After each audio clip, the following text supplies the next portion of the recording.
же запись все время ставлю, но как бы она, видимо, не очень осмысленная.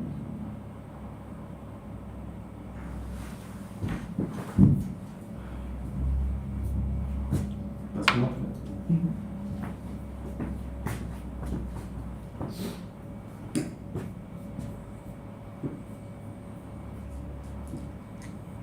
Да, вроде есть запись.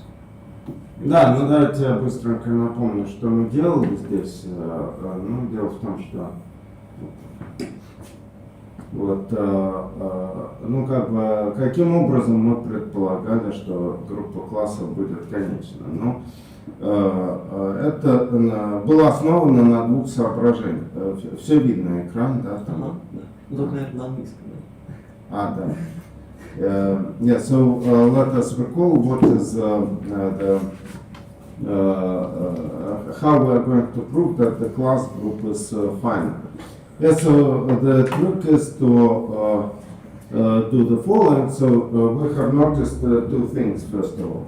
So we have introduced the norm of ideal, which is just the number of elements in the quotient modulo of this ideal, and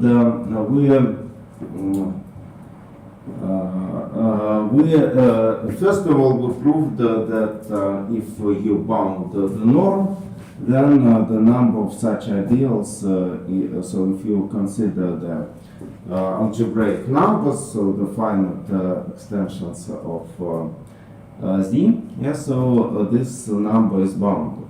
The number of such ideals, the number B, that satisfy this equality. Inequality is bounded.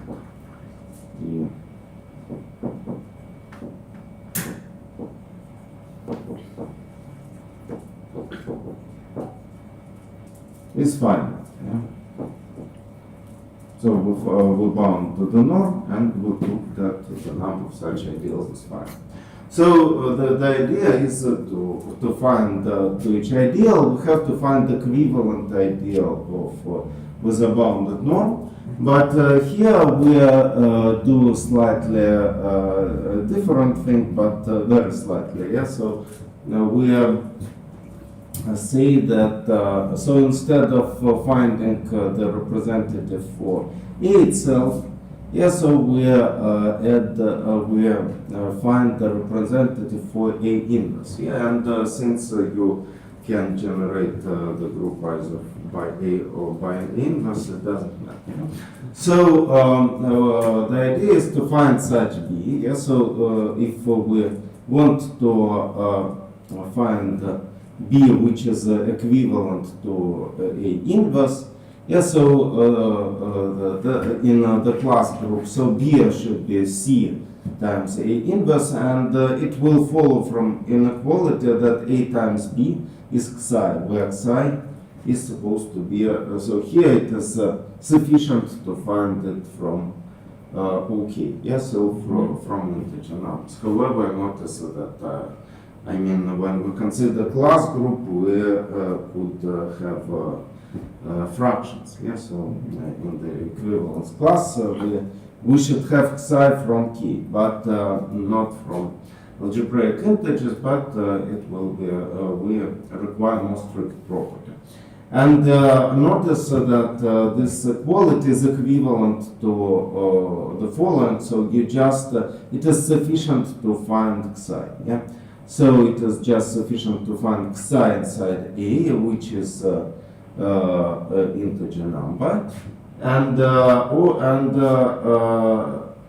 I mean, of course, there are elements from I mean, any such Xi that is from A satisfies the property that it is divisible. But the trick is that we shall bound the norm of Xi, and that will bound the norm of B. Yes, so here we discuss so divisibility property that let us recall that if C is ideal in A, yes, so this requires the properties that the powers of P are for C are larger than for A, and then this we just write that. So that is the property that we put in, that we proved in the decomposition theorems for Dedekind ring, and then we can put B as just P1, Pk in the powers that are differences. So we shall find, so our aim is to find psi for A and estimate on psi. So this will, of course, give the estimate for the norm of B.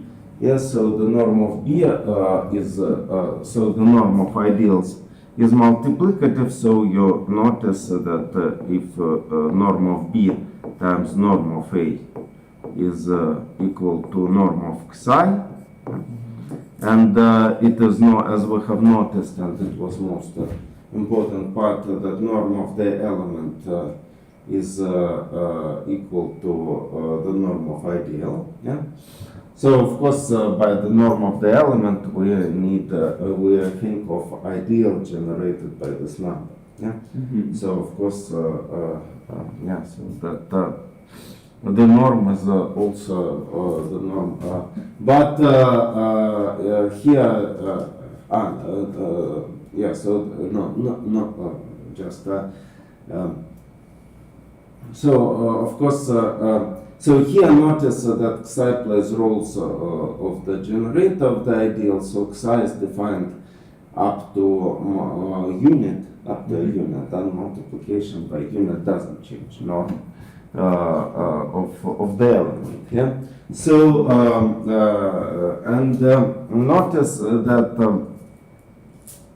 Yeah. So this, of course, allows us to say that norm of B will be equal to norm of psi divided by norm of A, and that will, so we shall calculate this number after the estimate, and we shall see that it is less or equal than constant.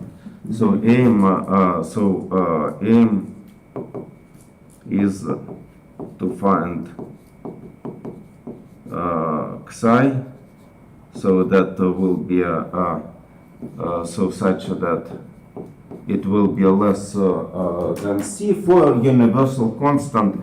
I mean, it is universal that C, of course, a priori C could depend on A, but this constant doesn't depend on the choice of A. It depends only on the field. Yeah? So it depends on K.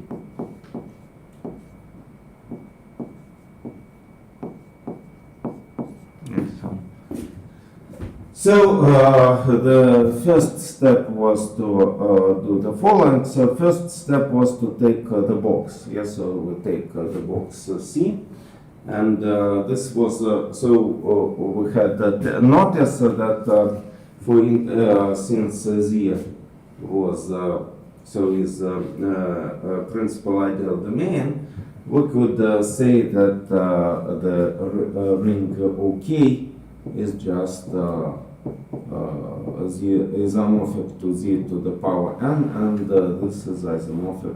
So the generators are precisely this basis vectors that we choose. Yeah, and this. So here we just take the box in the positive octant bounded by this norm. And notice that if you take the quotient, yeah, so I claim that if you will, the element will be almost from the psi that we search for will be almost from this box, and this is the found as follows.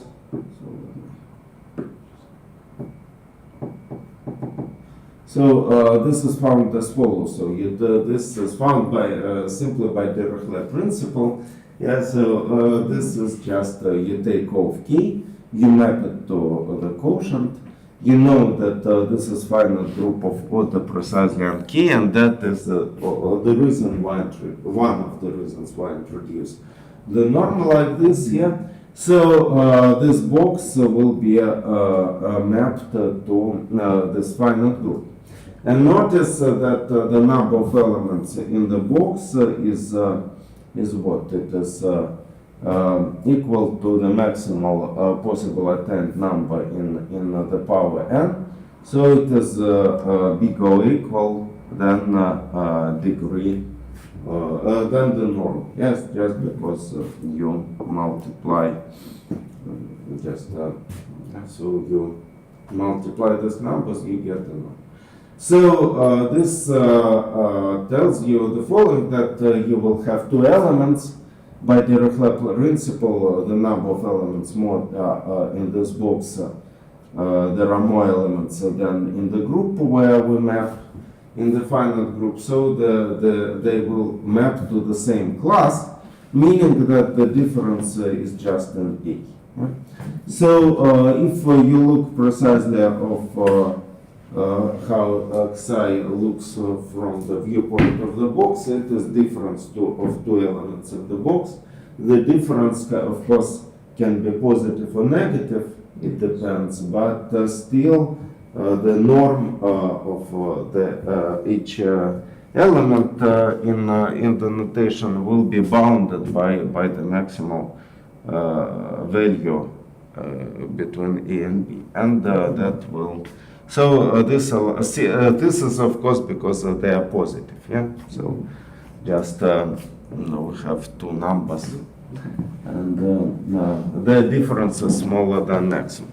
So this bounds this difference, and then the step that we were just starting to do.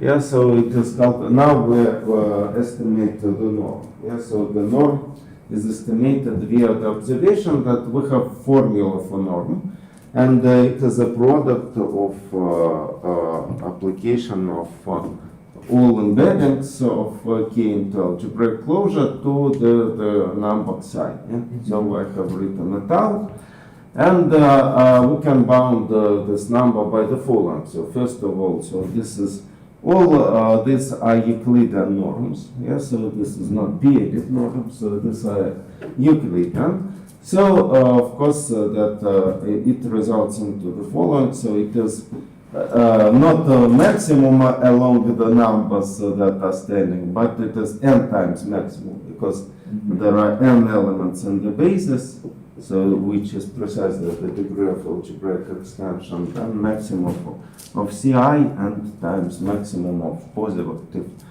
numbers. Notice that this number is, this is where we have the universal constant. Yeah?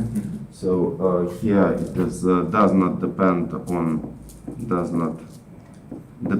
A.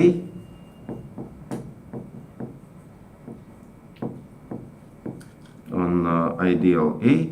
Yeah, and of course n doesn't depend.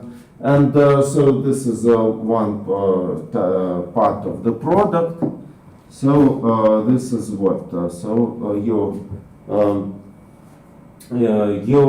are n products of n elements. So you see, yes, here there is small misprint, yeah, because here I should write down n. So I just have forgotten to raise it to the power n. Yeah? So this is n is here. So maximum of Ci is here. Yeah. So this is just the universal constant is here. And then there is a product of n times. Yeah? So you have to raise everything in the power n. So the estimate is not very small, as you can expect, but nevertheless it says something. And of course, what does it say? So for us that this is n to the power n, but this is just the number. Yeah? So I mean, this is not interesting until we are passing to the limit of the fields or of the extensions. So this is just the norm of A into the power 1 over n. and times this universal constant c times power n. So this sorry. Yeah. So maybe I should say that I should. Yeah. So there is. I would say that this is the. Yeah, of course. Notice that there is. I mean,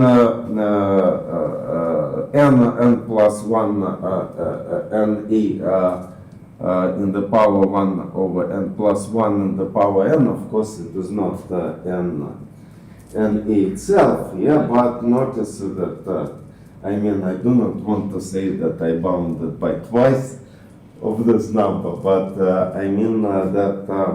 From the viewpoint, if you do not track the dependence on n, so this appearance of 1 can be matched by this universal constant. Mm-hmm. I mean by slightly enlarged.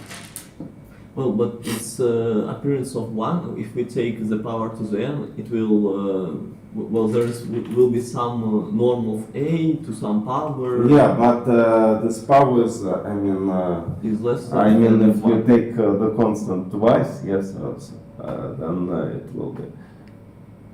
Sure. So we will have something like a norm of a. No, to I the mean, power I mean, if you change this number for two times, I mean, the estimate is what I'm saying is extremely stupid.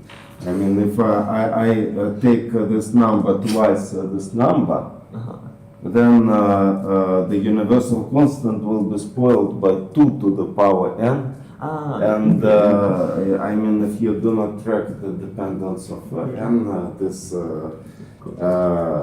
will doesn't pay effect on. So from the viewpoint of the so of course, yeah. So this just we can get rid of 1 by matching the constant.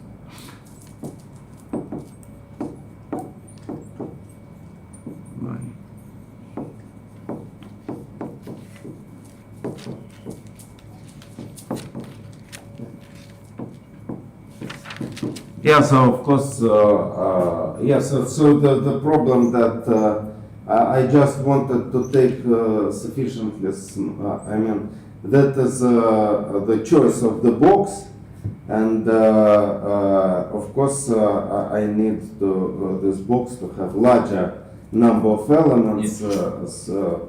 Then I mean, if you multiply, so what I need here that the number of elements in the box is larger than n but so this means that you have to just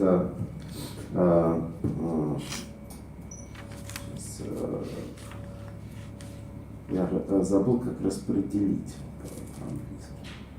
Distribute. Yeah, distribute the values among n elements, and so this plus 1 is done in order to say that if you raise it to the power n, this will be a larger number, because I need here to have integer numbers. Yeah? So I cannot say simply that so this is just upper. Formally, so here I should put something like integer part, yeah, in order to bound the elements. And this, so you have to add this one, and but when you are calculating the last part, yeah, so that you have slightly larger numbers, but this doesn't affect the asymptotics that we really want to, because we do not have actually asymptotics in that. But even if you think of this, this can be matched. But what we get here that all in all, so this norm of psi is, as we say, it is bounded by less or equal than universal constant c times norm of A. And this implies that norm of B is less or equal than c times norm of A divided by A, norm of A, yeah, so which is just, yeah, so since A times B is equal to psi, yeah, so this really tells us that this is less or equal than this here, there's some constancy. So, of course, so surprisingly, sometimes it is, what can we do with this constant? Yeah? So, this means that we can try to make fine estimates for the constant. And what are the reasons to do it? So surprisingly, but one can really find the estimates which are sufficiently good, and even sometimes it helps you to prove. I mean, you cannot say that constant is 1, yeah, but you can say it is rather small. And from some kind of other arguments, you can think of. But notice that for ideals, if you, so how small should it be? So yeah, so from the viewpoint of ideals, lying over your ideal, yeah, so notice that all ideals in your extensions that lie over prime numbers. And if, so at least you know that norm of ideals, non-trivial ideal, it is larger than 1 and is larger than norm of ideals corresponding to the prime numbers. So at least you can try to do the following. First of all, you try to find the estimate for your norm, and then you will see such candidates for prime ideals that are candidates for representatives. But then you can try to take these prime ideals and to look if there are not so many candidates. You can keep track on so you can look at the corresponding extensions, and due to estimates on ramification indices, you can you can find the bound for the norm of ideals lying over it, and this will tell you that actually the norm is bigger than C.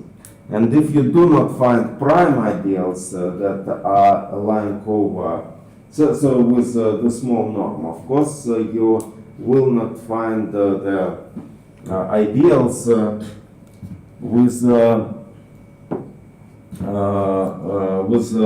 smaller norm. Yeah, so since remark,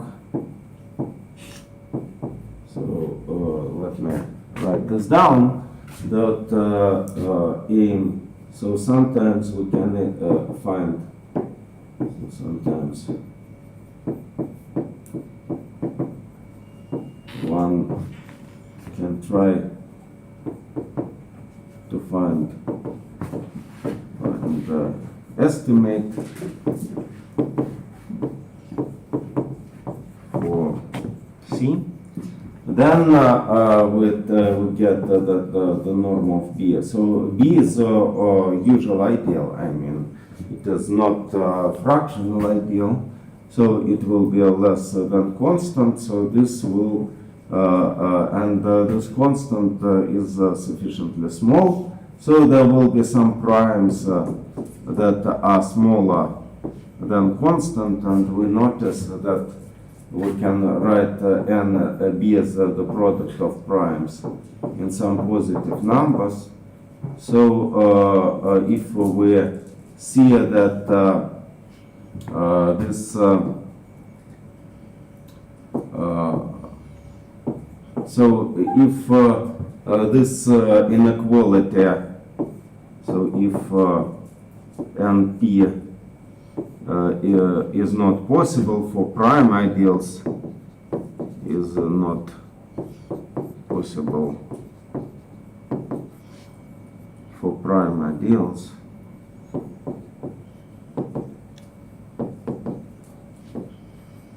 then it is not possible for C. For B. Not possible for B that it is a product of prime. Yeah, but like if we find C something like 1.5. I mean, you cannot find C. Yeah. So, but you cannot. Yeah. So you cannot find that. Even so, it will be larger than 1 actually. This estimate will be larger than 1, but it can be sufficiently small. I will give you explicit example. Oh, and so it means like if we have only something like so C equal to 3. yes, actually C equal to 4 will be okay, I mean, if C is equal, so the inexplicit example, so which is marvelous from my point of view, so C will be bounded by 4, and this so you have to keep track only of the ideals lying over 2 and 3, and prime numbers 2 and 3, and surprisingly that this so since I mean, of course you may think that so the norm of ideal is P, so in the power Fi. Yes. Yeah, but if you have so if you do not have ramification in this ideal, it is sufficiently big. Yeah, I mean, that's why I mean, for example, if you have so let me write it down explicitly. If we have just a P lying over, so P with the property that it is prime number, so the norm of P is just is P in the power F if there is no ramification.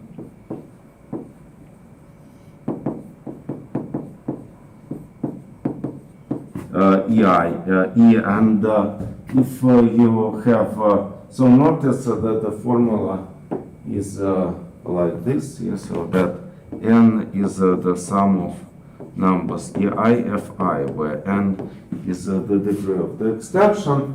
So if you know that there is no just if you have if you know that there is no ramification, so the you have only a phi that takes place in the formula, and if you know for some reason that there is only one ideal lying over P, so if we know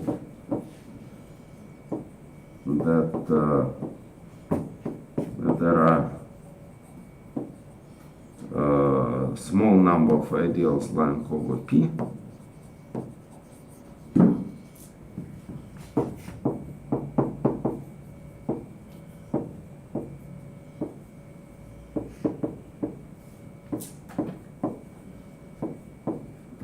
then F is bigger or equal than 2, for example, and this can bound. So if you check this for and in the example, so let me write down since we have recalled it. So in the example that was in the lectures by Artem, so let me give you explicit example.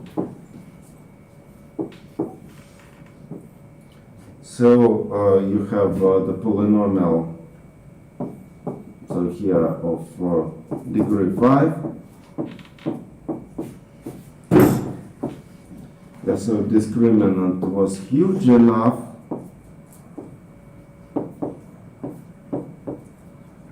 Then you get that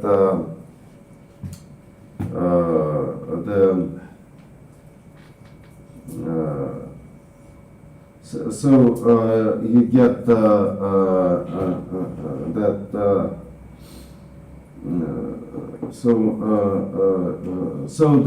is so the more fine estimate is called the Minkowski estimate.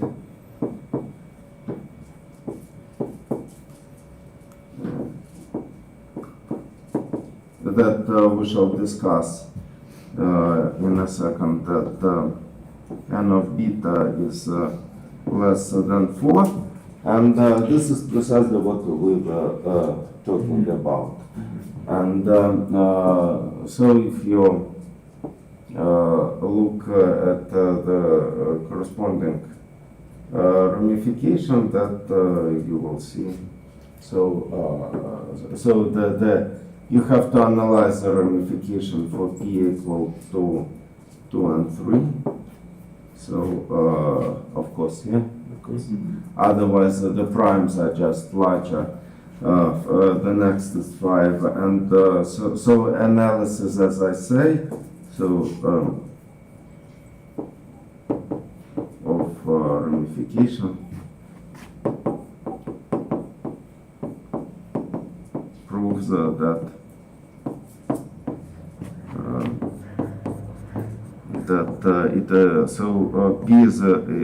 p is equal to 2 and 3 is not possible.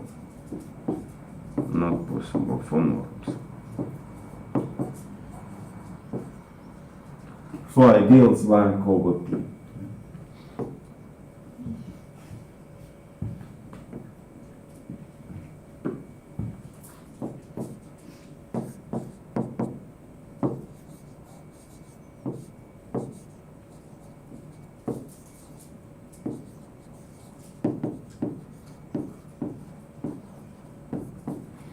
So this this is actually a really great surprise. Yes, that this could be, and if you will see that how it is done, this is really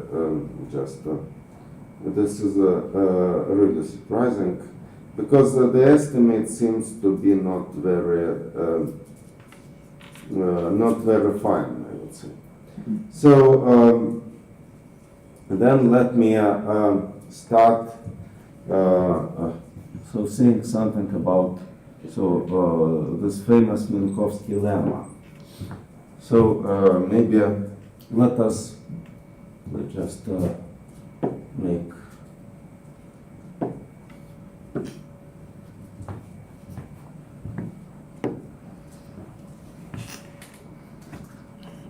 a new page.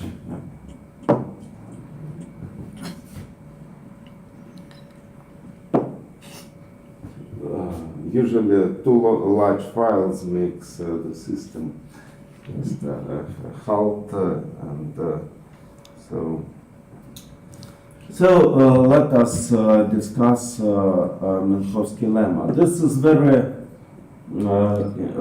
important lemma. It actually can be used twice in this course. So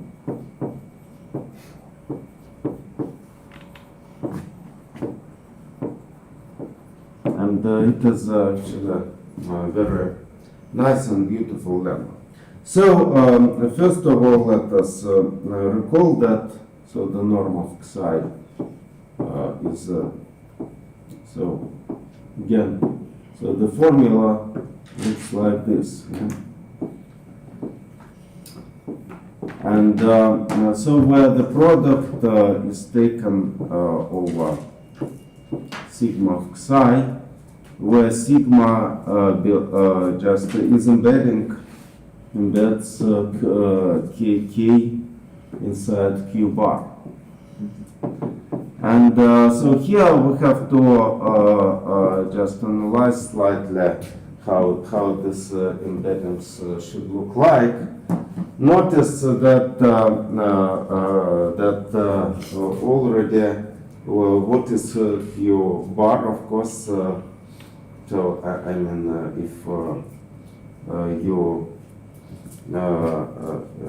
if you allow to so of course from the viewpoint of so q bar is just countable set. Yes, so we are just think of considering polynomials with integer extensions. But you may embed q bar can be of course embedded in C. Yeah, and but there are two moments what can be done. So you can think of the distance, usual Archimedean distance on Q, and this and you can take the limit with respect to this distance, and this will give you two options. So this this embedded, if the image is just embeds into the real numbers, or in you can embed it in so for example, so if you take q I mean not q bar, sorry, this is I was saying about k itself, yeah. So you take k and you can embed so k into q bar, and q bar you embed into C. And then if you are saying about this embedding, so k embeds either into R. So for example, you can have the square root of 2, yeah? So, or, so these are called real embeddings.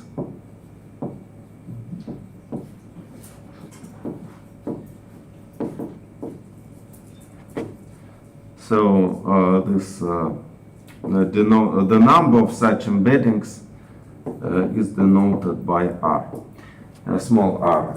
And also it can happen that you have this sigma, it embeds into R. So this is called complex embedding. I mean, it doesn't factor. So this means that when you take so the operation is just completion. Yes, so you have this standard distance on Q, and you can complete it with respect to. So this K is just Q to the power n. Yeah. So from the viewpoint of extensions, and you can complete with respect to this distance. If you complete it, then it is subset of C, and then it is either R or C. So these are called complex embeddings. And the number is defined by 2s since so the number of complex embeddings can differ by conjugation. Yes, so notice that there is a complex conjugation.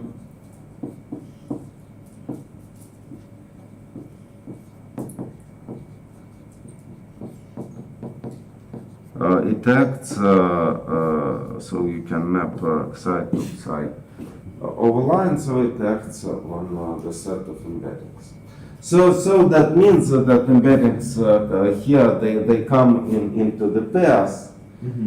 And this, so if you think of, yeah, so then the idea is to try to just think of K as a vector space with the norm.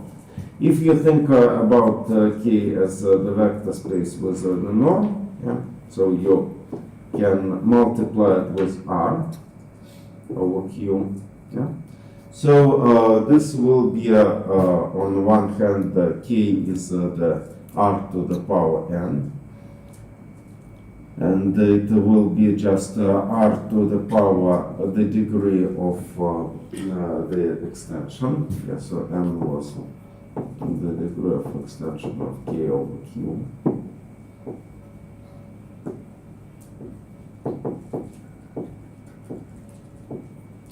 And this can be done as follows. So you take, so k can be realized as, so this is separable extension, so by primitive element theorem.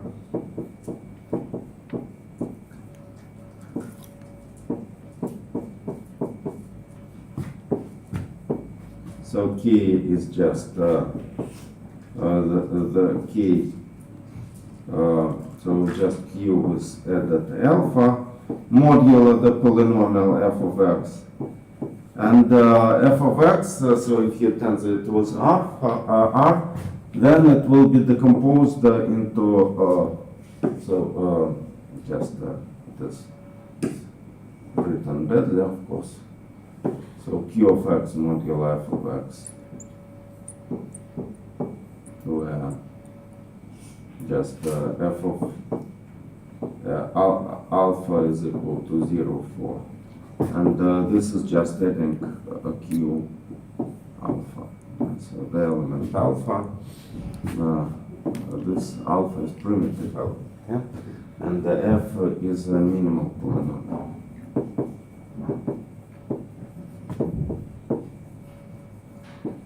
So if you take such extension, then you can, so if you take f, you can decompose it over r.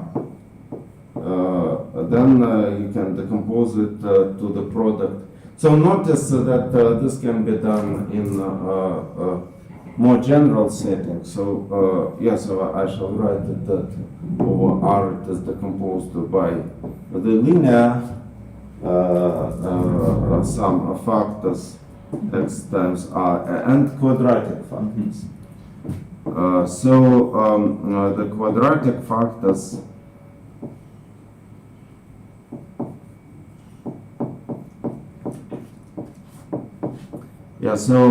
this corresponds to the actually real embeddings of this is real embeddings.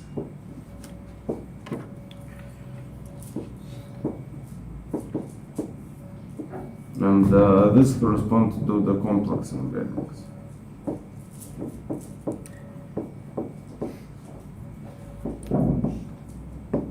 Yeah, and as we have said before, so if you have f which is decomposed, so this can be done as in an arbitrary setting. So if you just have e which is extension of k, and just you take,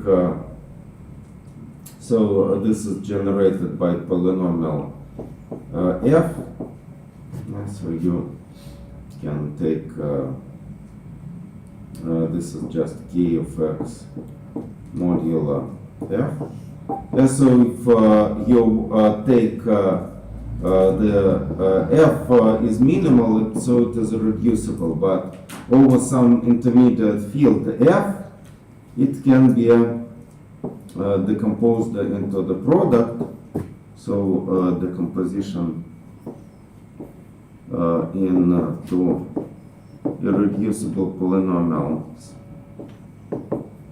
factors over f. So of course f should contain k.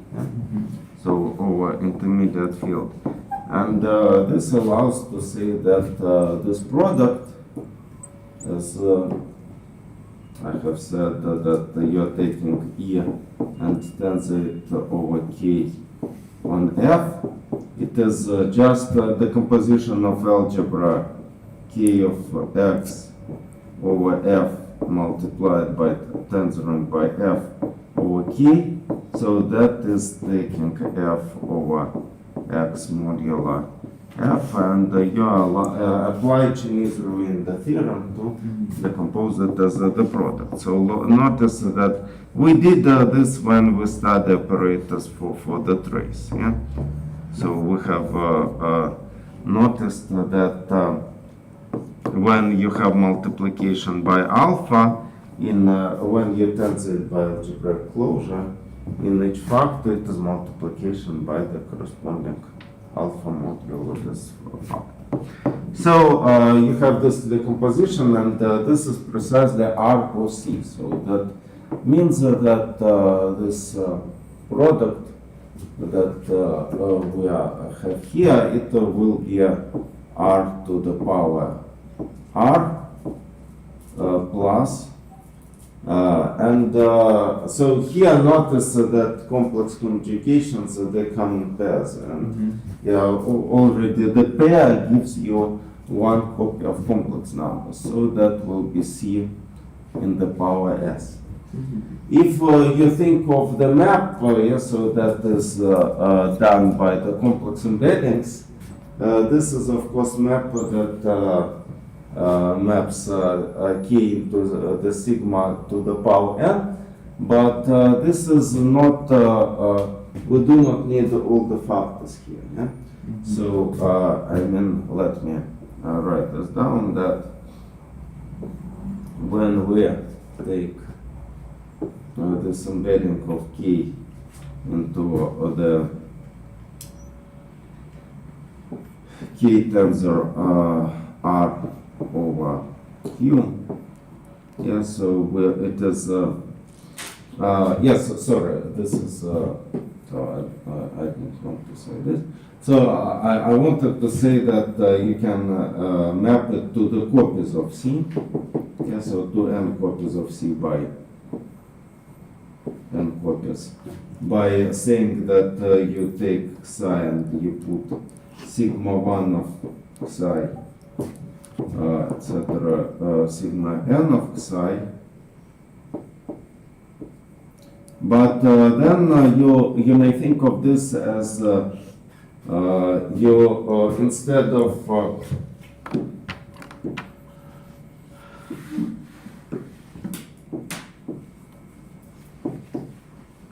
sorry.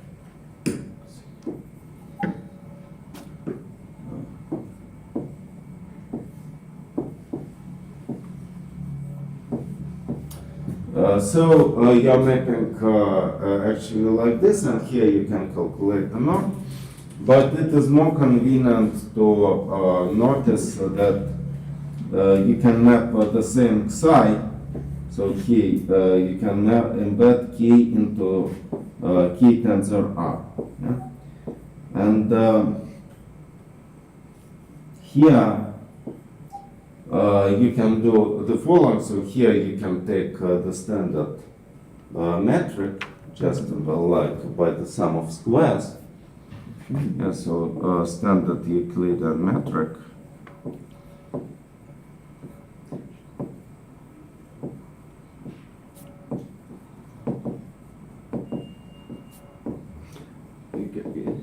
Can I ask a question?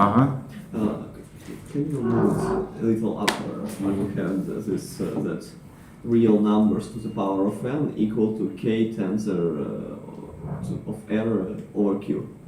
It's a bit like isn't large n should be equal to r plus yes. I mean, notice that this is C, the copy of C is just R to n. And notice, so that is why I was saying about the last step. Yeah? So that here, so you can think of the following. So on C, you have so then you can apply norms here. Yeah. So when you apply norms for C, so for each factor you can apply norm.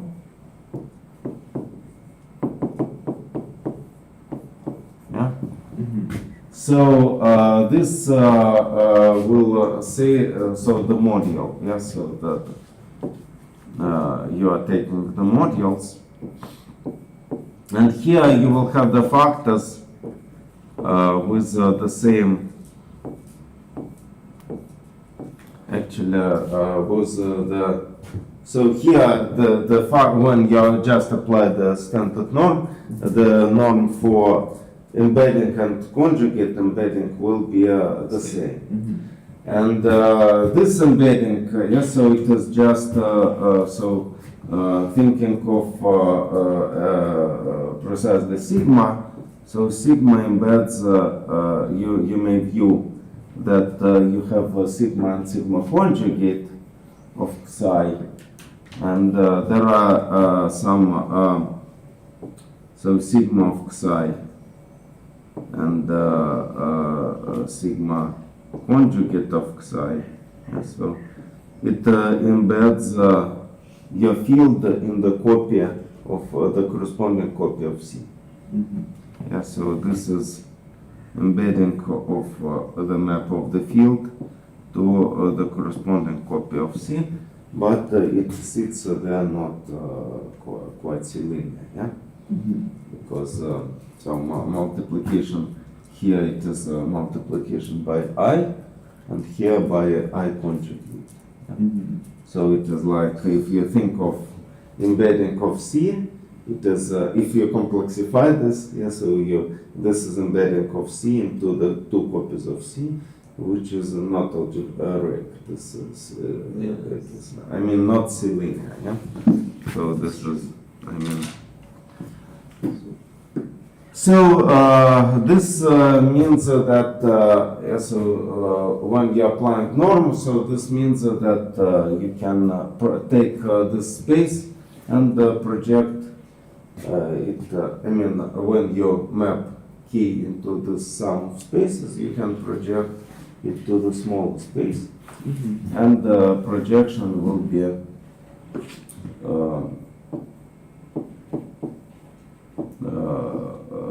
so this projection will be just isometry, yes, so preserving the standard. Having this.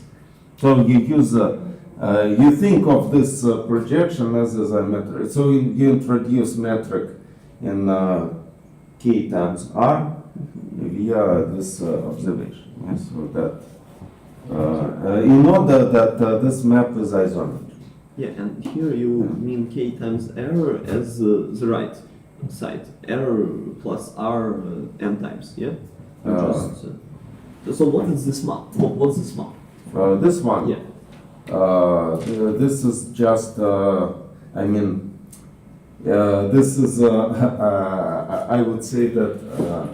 it's just normal. I would say that the image, I would say better to say, this is not, I would say that if you have embedding of K into this sum, then of course you have the map from K tensor R to this sum, and the image is precisely the space that C. So this allows you to, so this standard Euclidean metric allows you to introduce the metric on this object.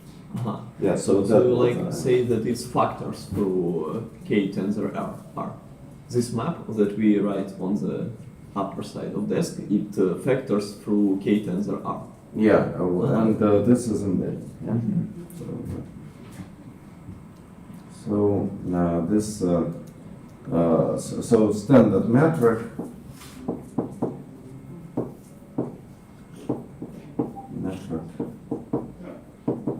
on C, then introduce metric on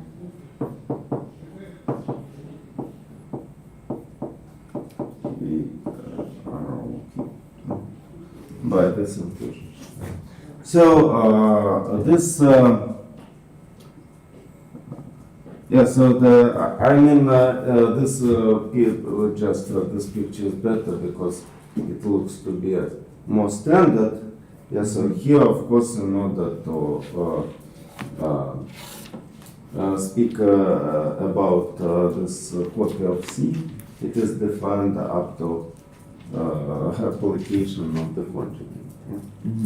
So that's why, I mean, writing down this decomposition in the sum. So you can. This.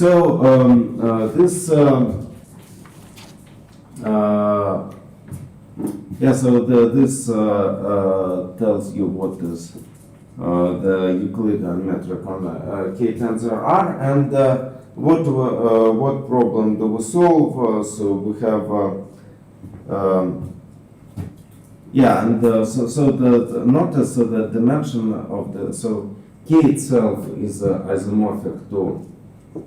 So now we have a ring of ideal and a ring of integers. Yeah? So ideal, the ring of integers, that's it's in K tensor R. So where you have distance, so plus metric. So you have distance here, and here geometric space, and so here OK is a lattice. Yes, so OK is z to the power n, and actually a to 8a itself, the ideal is also z to the power n. Yeah, so it is also z to the power n, but embedding somewhere to of K. And the question is that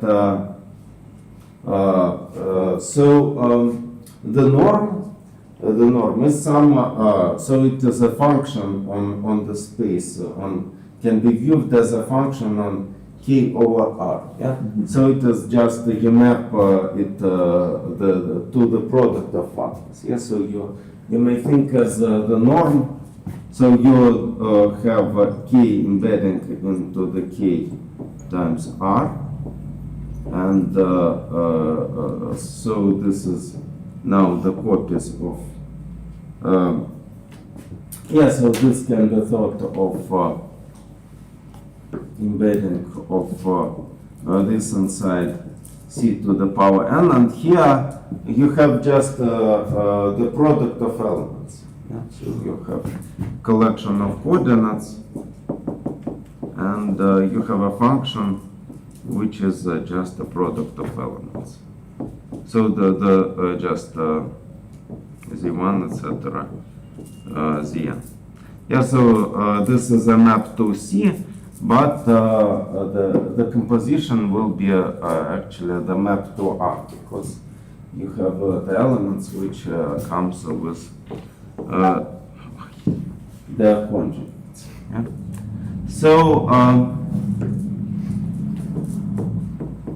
So the question actually is the following. So you have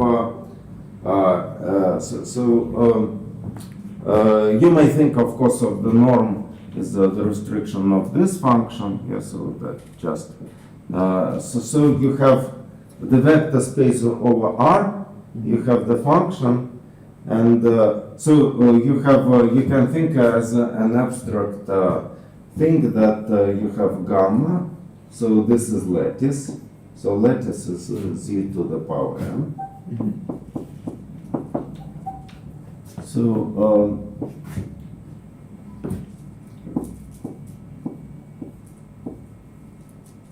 and so it sits in the R. Just Rs plus C R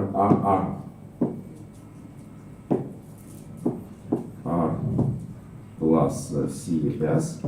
Yeah, so R plus 2s dimensional space. And then, so there is the function that we can denote by norm. It is the function in the real numbers. So we search for the element of the lattice that sits has a bound of norm. So the problem is to find psi in gamma with, so this is function with n of psi less than constant, a universal constant. So see, universal.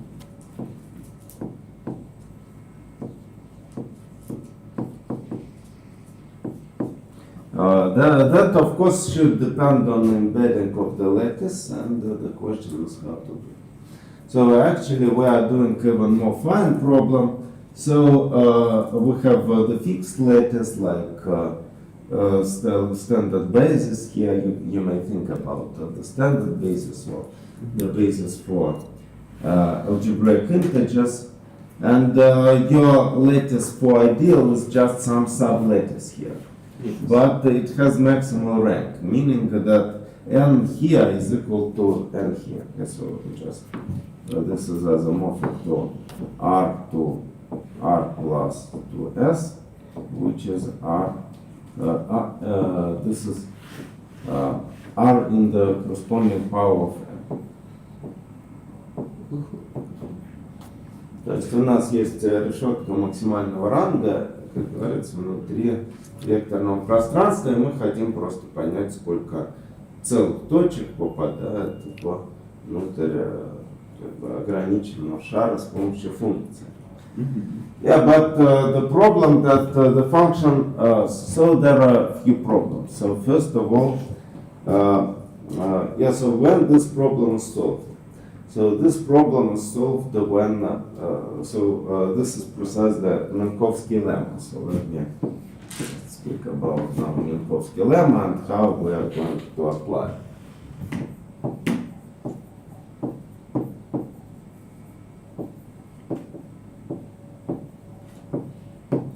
So this is the following. So suppose we have lattice gamma.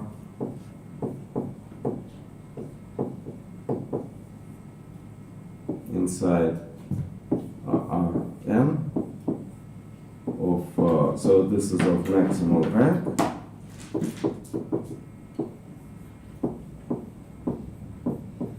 So gamma is isomorphic to z to the power n. So we ask the following.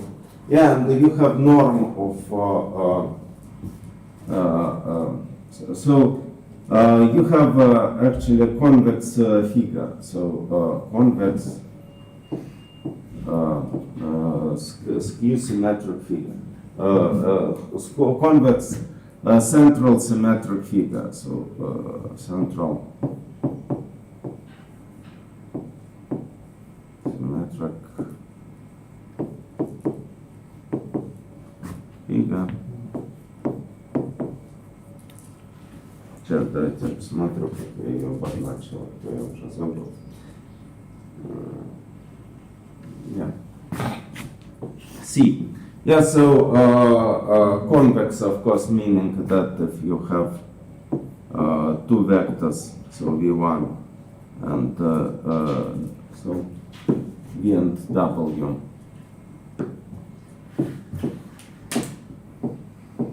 that belongs to C, then their convex combination is lambda V plus 1 minus lambda W belongs to C. And actually, so it is equivalent by the passing to the limit. So it is equivalent to say that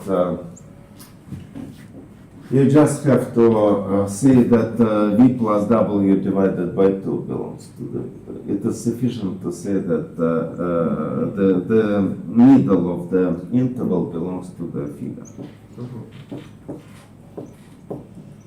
So, for any, but this is checked for any two vectors, so you can just approximate your set. Yeah? So this Yeah, and symmetric means, of course, there is just zero fixed here. Yeah, so that if you have, so this is vector space. So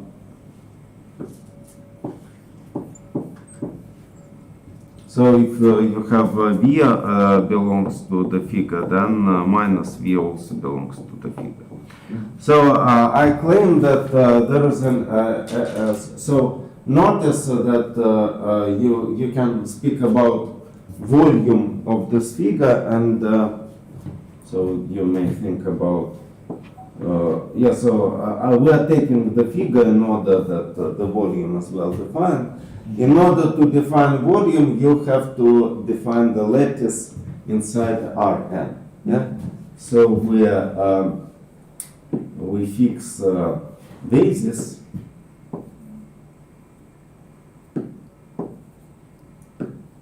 So we fix basis in R.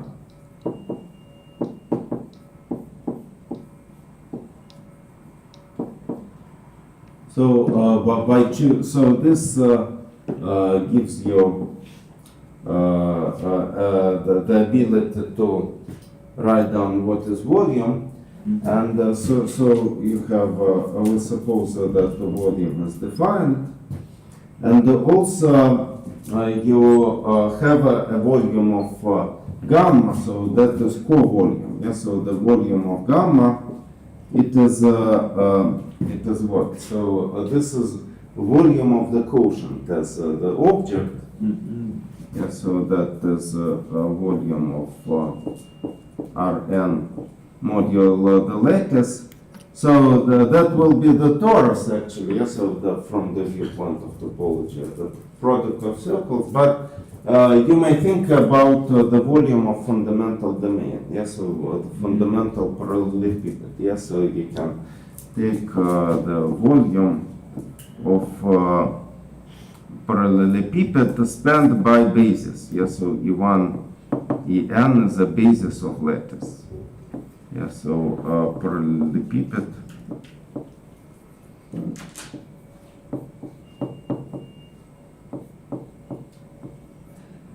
Spanned by the basis.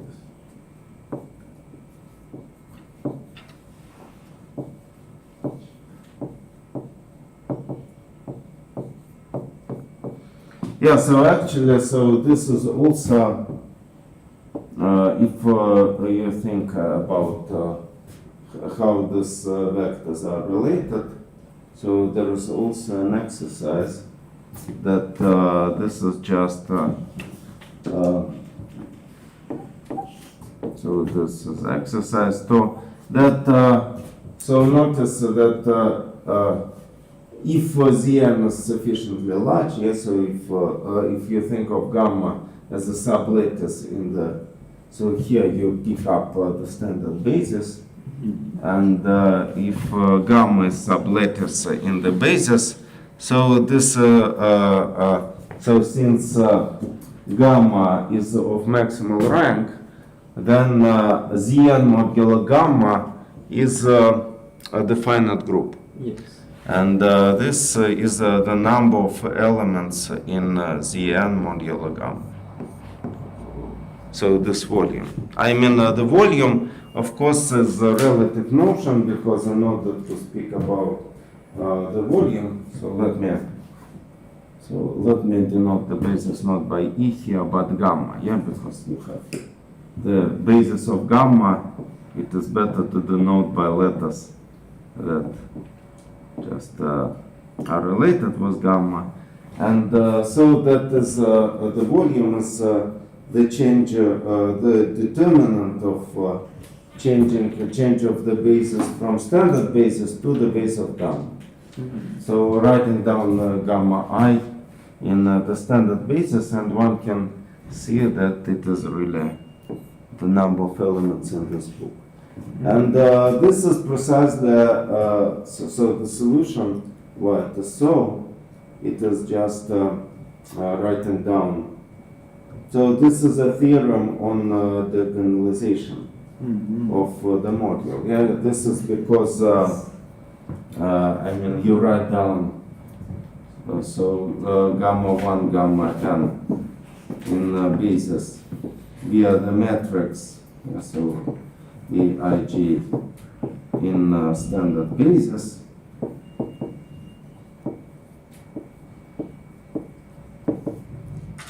E1, etc., En.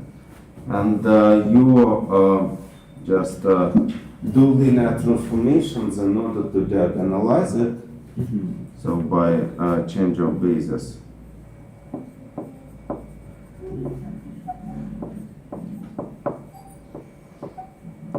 So we diagonalize it.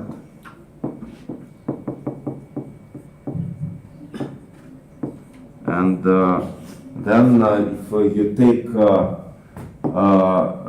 so that means that you are having new basis here, E1 tilde En, but this is still the same group, and here you have a different basis of gamma.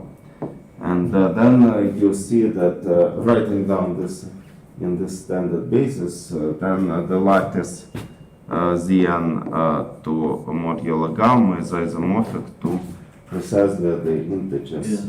So d1 plus etc. d.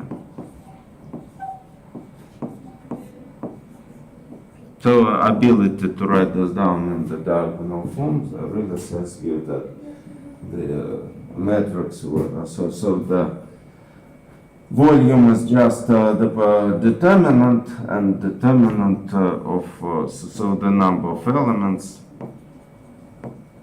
is equal to determinant and equal to d1 dn. I mean, since you have this formula, then you can really. So okay, maybe it is good point to make a break, and after the break I shall just say what is necessary and sufficient conditions in order to have the point of the lattice inside this convex feeder. And then we shall apply it to our problem.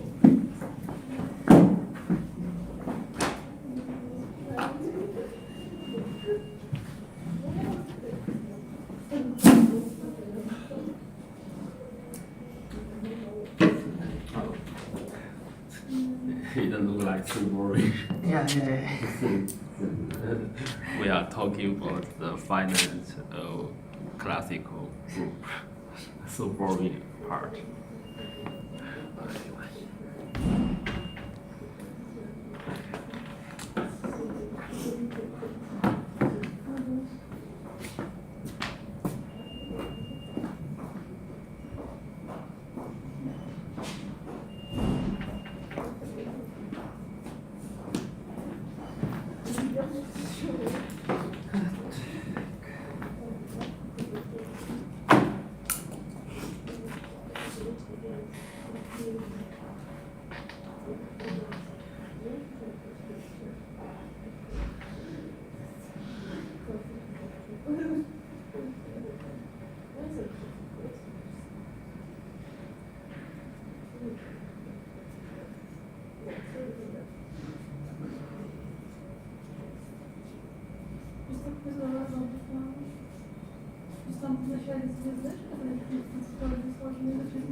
Gdybym poнял, что с нами как не сводишь.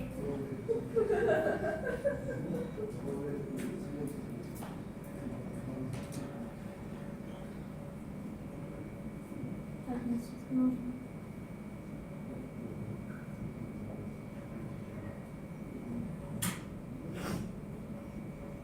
Было три формы. Первый просто группа. Это дефлятор. Физического объема, он создан. Фиксирует. Еще на это проверяем.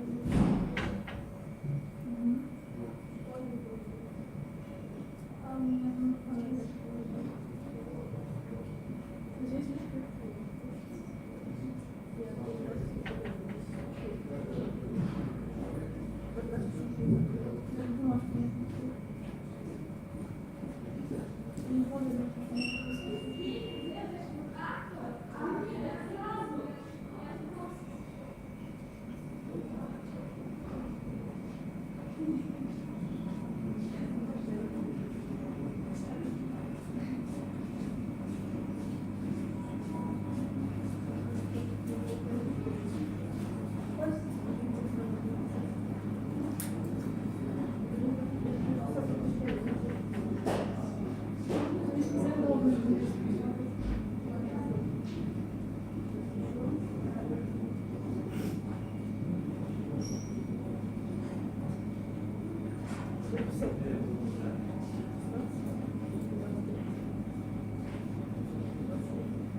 висела, когда в какой-то момент пишешь не произошло.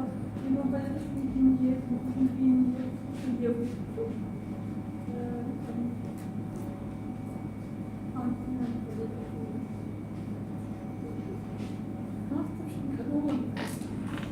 Я смотрю на эти два, поэтому... Я насколько не умею избавиться снимать. Я выпутала, что-то сразу субтитры включаются, мне раньше не сделала.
Yeah. Next.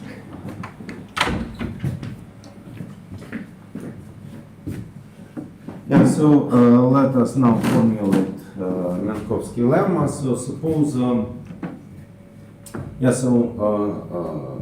maybe I should draw some kind of motivational interpretation. So you will see that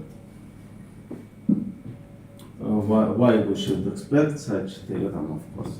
However, the proof is even easier than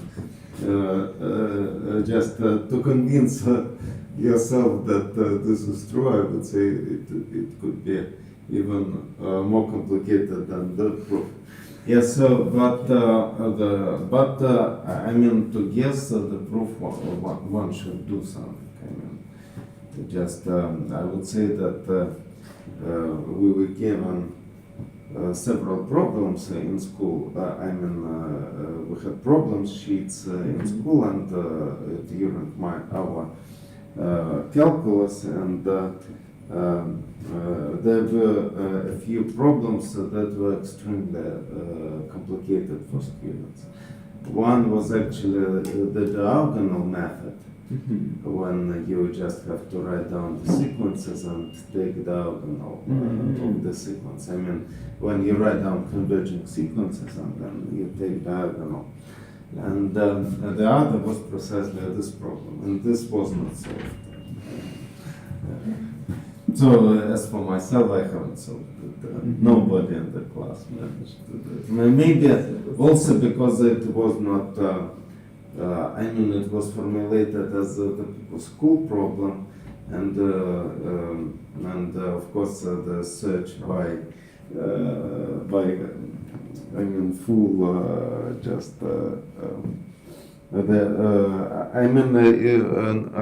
there was no search in the internet. Yes. And we mostly could have a look at the books and guess, so get some ideas. It wasn't like this, you just reading precisely the solution of the problem. One can try to find some ideas that could be helpful. Since we do not know, didn't know the word Minkowski lemma, we even didn't know where we could find.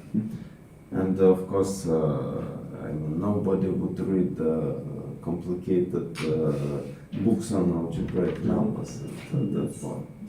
So notice that. So you're searching for convex figure, yeah.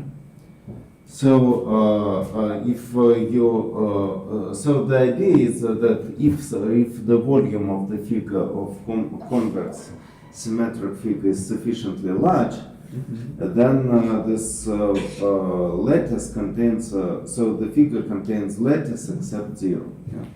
So zero is inside this complex figure, so convex figure. So and the idea is the following. So if you think of the square, yeah, so that if the volume is less than 4 times this 4 squares here, yes, so the figure still doesn't have points. So the idea on the plane that volume of C should be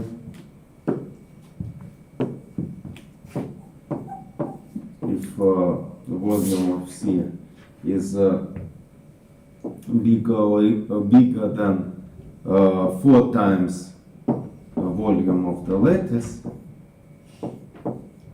then C contains points. Yeah, so C contains points. So this is of course for 2-dimensional space. Then so that means that with the cube, the symmetric cube should be present. But notice why this is not so trivial theorem, because the figure shouldn't look like I have drawn. Yeah. And it will be applied to actually to the figures that look like not like the uniform square. So, for example, the figure can be very thin. Yes. And the problem is that there are two problems. Yeah? So if it is of course not convex, then you can really draw anything that avoids the integer points. If it is, even if it is symmetric. Yeah? But the thing is that if it is convex, then even very thin figures will have integer points. Yeah? So, this will be proved. So, let me formulate Minkowski lemma. So, what is 4?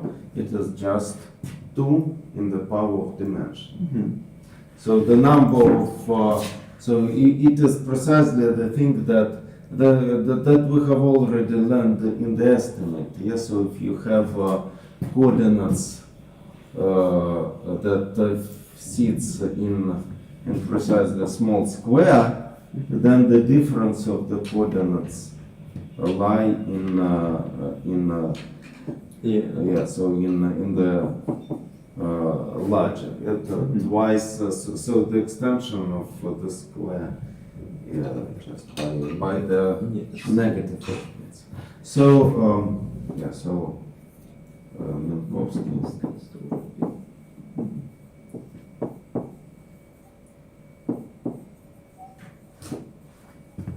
Yeah, so if you have, suppose that C is symmetric,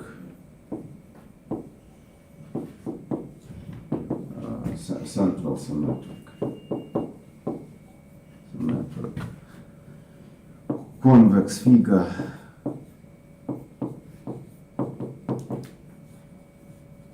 such that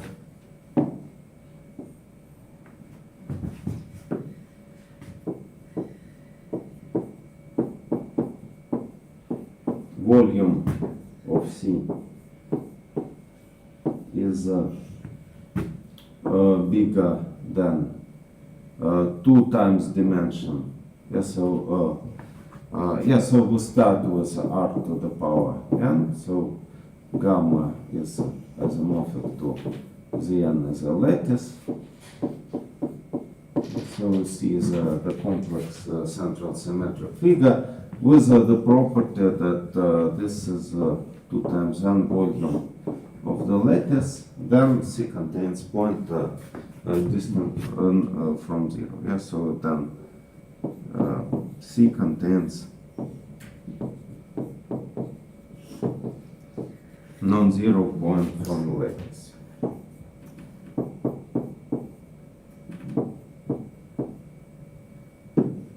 So contains gamma. So that does not.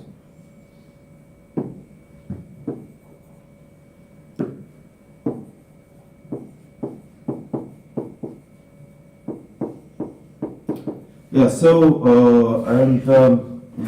so there are 2 observations that are needed here. So one is the following. So that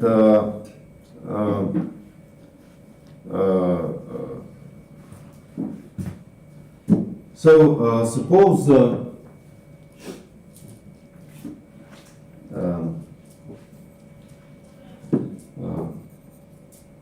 so that is how we shall use convexity. Yeah. So suppose so let me prove. Yeah. So suppose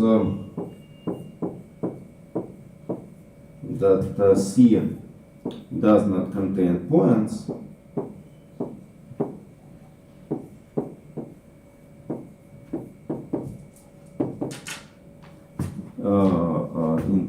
Points of gamma, non-trivial, non-zero points of gamma.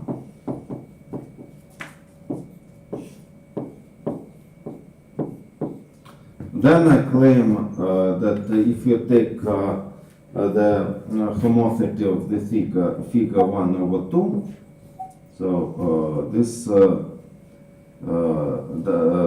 figures does not intersect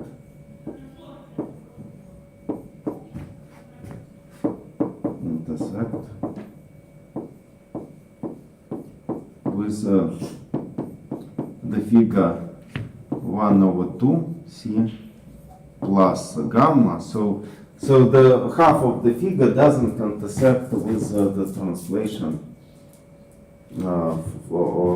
by any element of gamma. So you have your convex figure, big convex figure. Then if you have this kind of property, so that the small figures does not intersect. So if you shift them, and of course, so this means so for any gamma inside gamma which is non-zero. Yeah. So in particular, of course.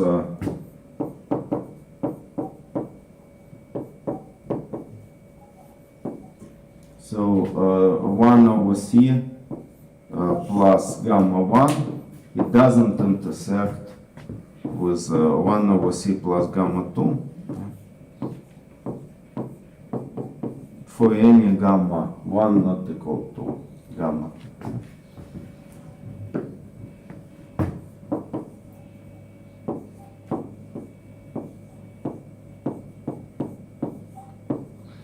Yeah, and this is almost, I mean, nothing, because, I mean, the condition that we are saying that 1 over 2x plus gamma 1 is equal to 1 over 2y.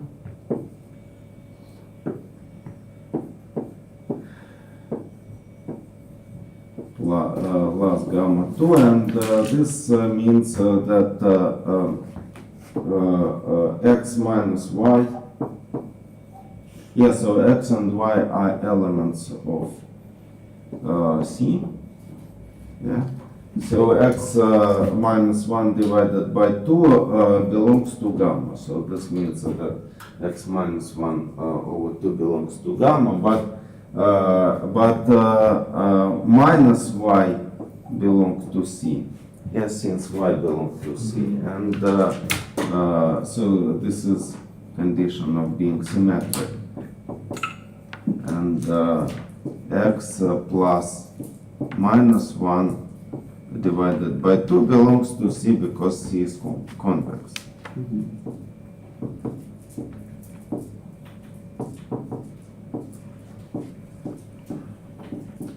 Yeah, so, but actually this results to non-trivial observation that if you take your figure and you translate it, then it couldn't cover the whole plane. So that corollary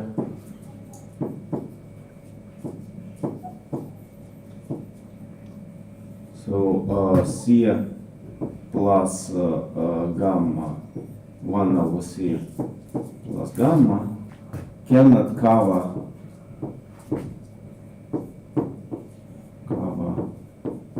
Rn,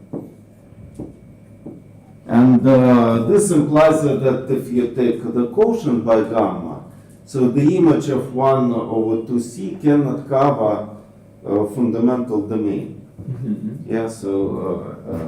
So this implies that 1, 2, C, the image. So if you take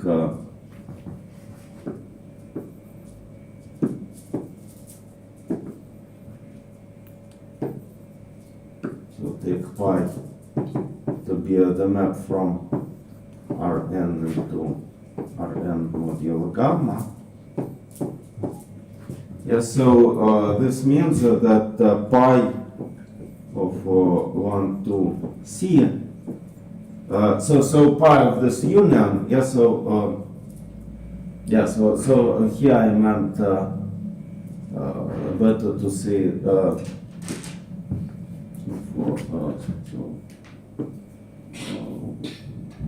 for any gamma inside gamma, so that means that Rn, so meaning that Rn is not equal to the union, yes, of 1 over 2 C plus gamma. And so where all gamma runs from gamma. And this, notice that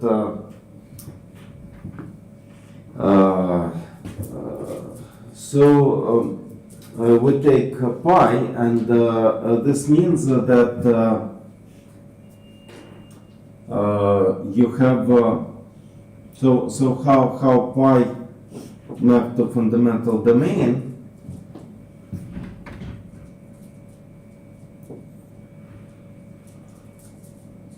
So pi of 1 over c.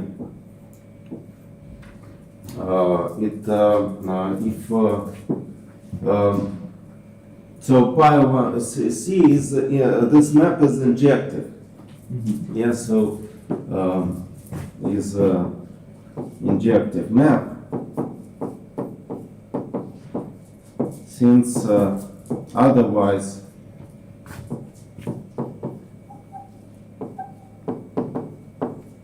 yeah, so you have 1 over c plus gamma 1, so this is representative of one point, yeah, so it is 1 over the other, yeah, so I mean, so x and y for some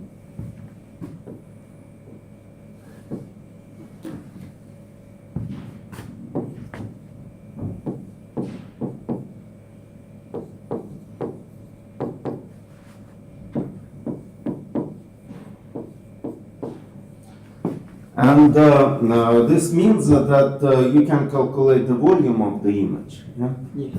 So the volume of the image is equal to the volume of this C. So it is equal to the volume of 1, 2 over C. So this is 1, 2 in the dimension n, precisely volume C. So that is the reason of the constant.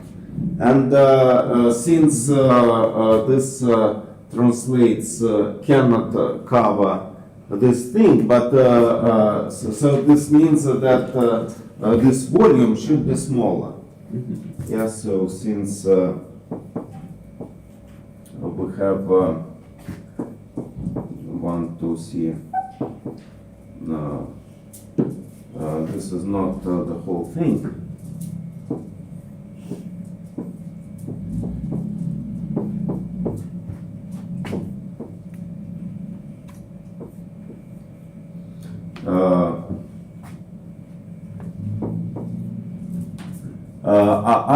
I would say that yeah, so but I mean, we have the condition that volume is larger, yes, so that means that volume is strictly larger, which is not possible, yeah, but by assumption,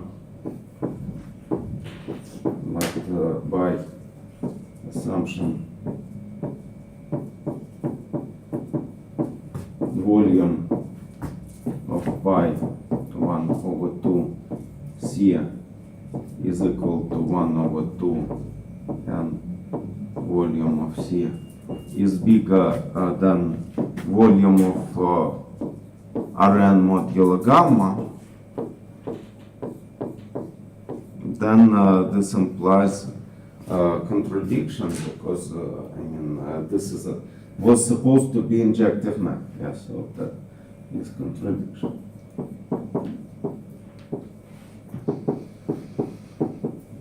So so by injectivity we just get that the volume should be either smaller or there are 2 points. Sits in this set. So this implies that Of course, yeah, so from this point of view, this means that, so geometrically I would like to draw it, I mean. So, just to illustrate. Yeah. So that you have convex figure here. Yeah, so, yes, sufficiently small convex figure, and it has these four pieces, and you are translating it to the fundamental domain. Yes, so that you have so saying that we get the condition that our figures. So we have to draw all the translations. They do not intersect by our assumptions. Yeah? So that's why on fundamental domain they do not. They are representatives of on fundamental domain do not intersect, and they are precisely the form. Yeah? So that this piece is this one. Yeah, so this piece is kept. So this piece is this one, and this piece is this one. They do not cover. So, so the proof is even easier than than to imagine how thin figure can intersect the points. But now we have slight problems. So what is the problem of application? So yeah. So what about universal? Yeah. So let me say something about. Yeah. So there is. One problem that the first problem is that the function that we consider, so norm function,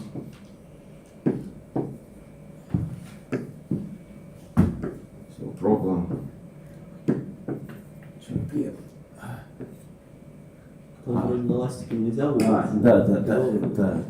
Да, я уже спасибо, я просто, когда там что-то пишу, я не вижу, что у меня ластик включен. Yeah, so the problem to apply this lemma, to apply it,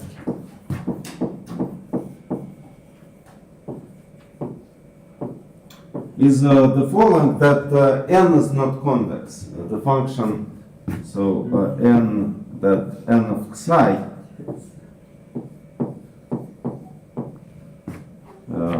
which is a product of sigma I xi, is not convex.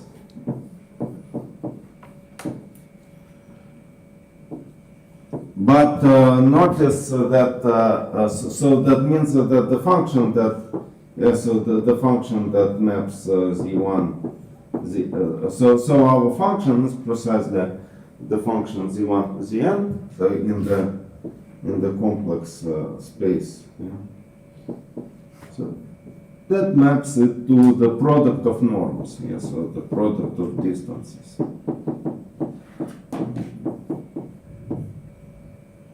So this is not convex. Even if you restrict it on r to the power n, so we had this embedding of k times r over q, but even restriction to this thing is not one. And but there is a way to solve it, and it is surprisingly stupid. I mean, it is clever way, but it just one cannot imagine that it is even works. So you can if you write down the sum of modules, yeah? So this is convex. Yeah? Yes. I mean, even if you do it in complex space, yeah. So this is so here it is important to notice that here it is not just in R the sum of norms, which is simplex, yeah. So in positive part, but this is called parallelotop. So the problem is that some coordinates are taken in R and some coordinates are taken in Cn, and you are taking the norms there. Yes. But this is convex where I runs through In. This is convex function.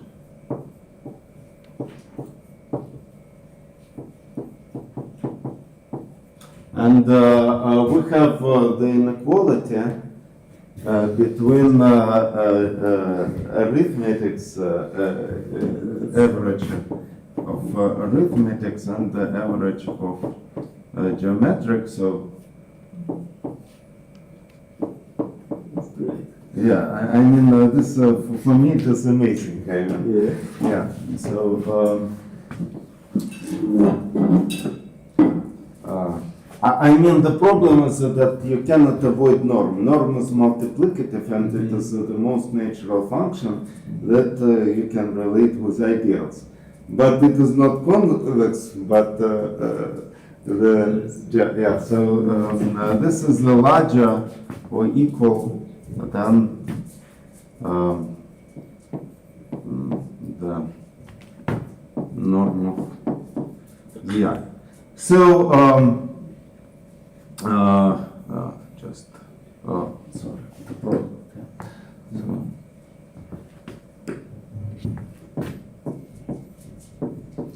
So, but I mean, if you want to bound this number, yes, so it is sufficient to bound this number. So, so the idea is to bound. We bound by Minkowski lemma. By Minkowski lemma.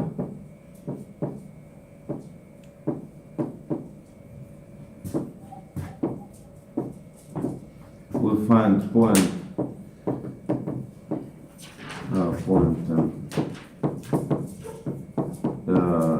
find the point of the lattice of gamma inside the figure zi n less than c, and this gives a point inside figure.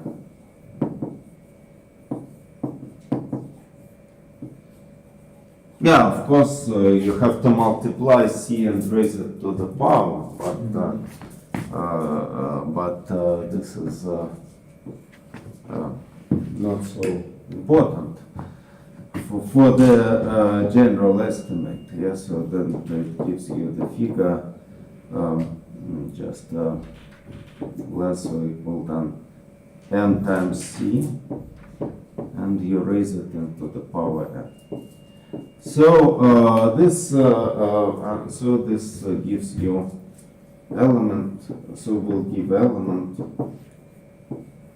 give psi. That belongs to the figure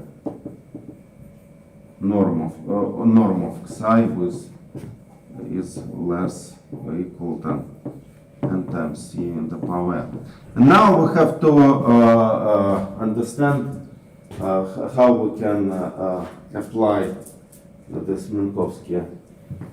I mean, now we have to discuss how we can calculate the volumes. Yeah, so we have lattice, and so we have to calculate. So how to calculate the volume of the data that is contained there? How to calculate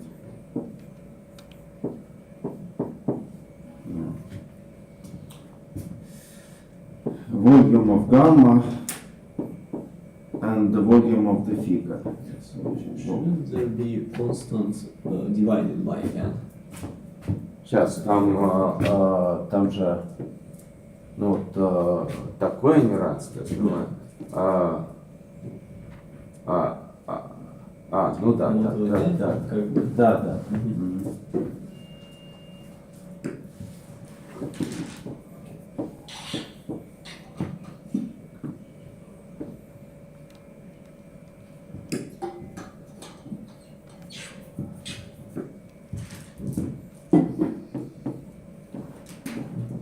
Но поскольку это как бы константа, пока ее не выписываем и не ищем, что она равна 4, это, в общем, не так важно, но все-таки, ну, как бы, все-таки тут как бы нужно, ну, все равно, ну, как бы, здорово, что ее можно посчитать и вот прям даже найти пример. И вообще удивительно, что этот пример был найден, ну, очень давно, поэтому как бы без компьютеров и всего, то есть это даже, ну, надо оценить.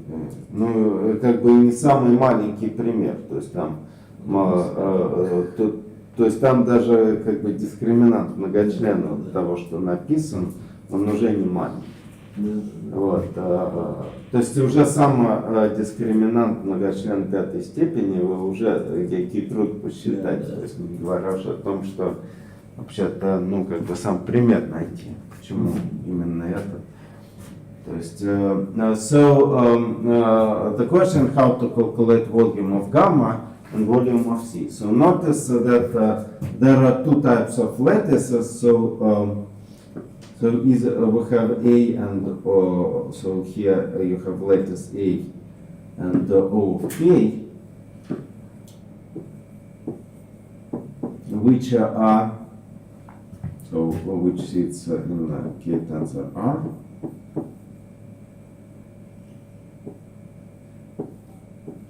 And they are both isomorphic to the lattices of maximal rank.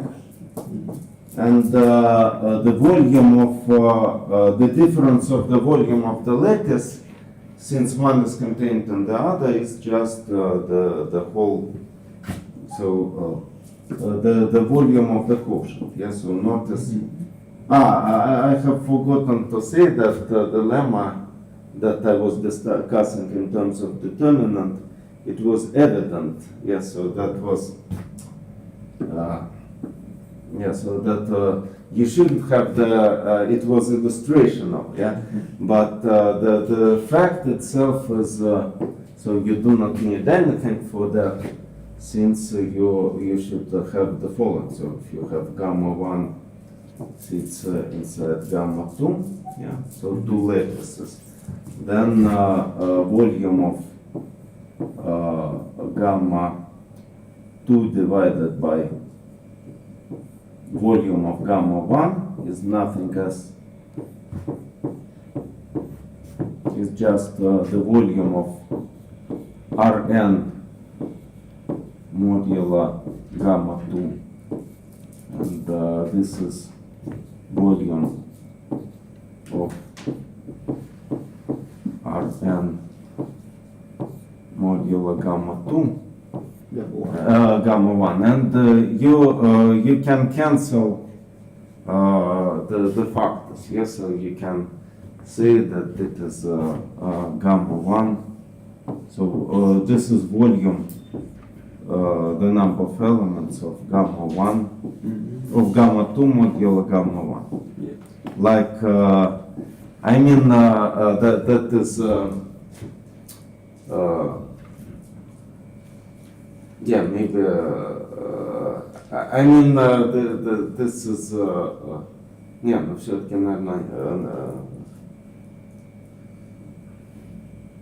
So this is just decomposing one. So the idea is that fundamental domain for so the idea of the proof of this, yeah, that so this is about fundamental domain. So and this means that the fundamental domain, the mental domain for for gamma 1, it is larger. Yeah.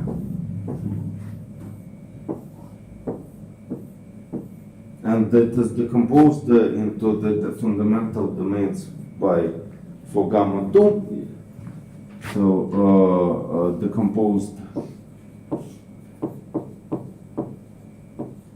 It is notice that this fundamental domain, so the translations by gamma 1, yeah, so they cover the whole space. In particular, these are translations by gamma 2, so they're decomposed by fundamental domains.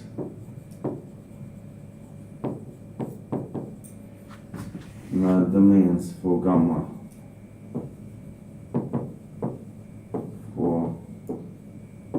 gamma 2, and they are marked by the classes, by representatives of the classes from this set, and they are marked by representatives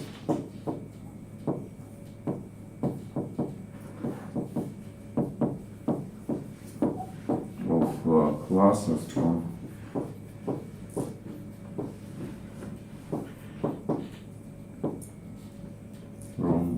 gamma 2 modulo gamma 1.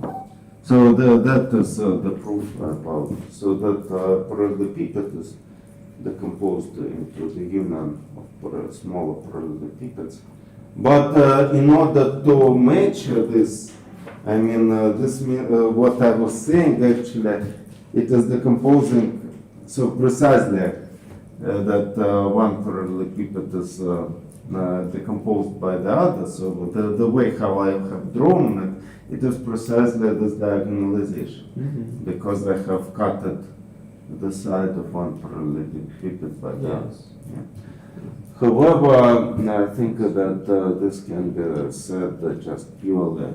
I mean, so this fact you can state without passing. Of course, this intuitive picture. So I was saying about something about this intuitive picture, but I think you shouldn't use it. This is just. So anyway, so this you have this kind of volume. So this means that volume of A differs from volume of O. So this volume of A differs. So I would say just the volume of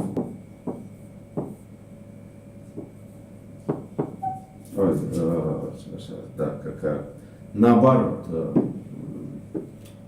объем А побольше, да, фундаментальная область побольше, поэтому и объем побольше.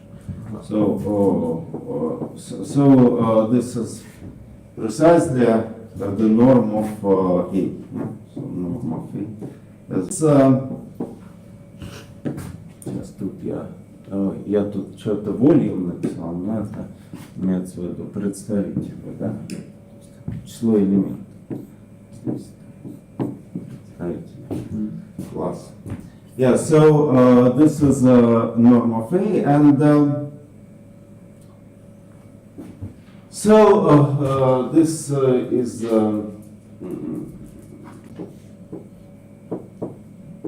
yeah. So in order to do it, you have to pick up the basics vectors. So omega n is the basics vectors.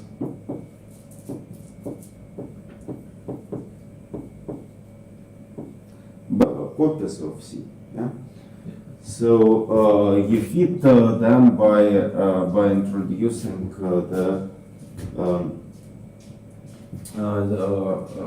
by the component. So these are basic vectors, and you can see the sigma i's. Yes, so sigma 1 omega.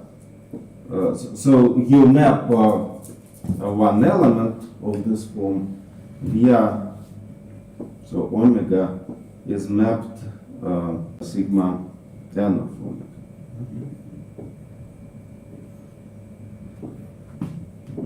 Via this natural inclusions. So in order to just calculate the volume, you have to calculate the volume of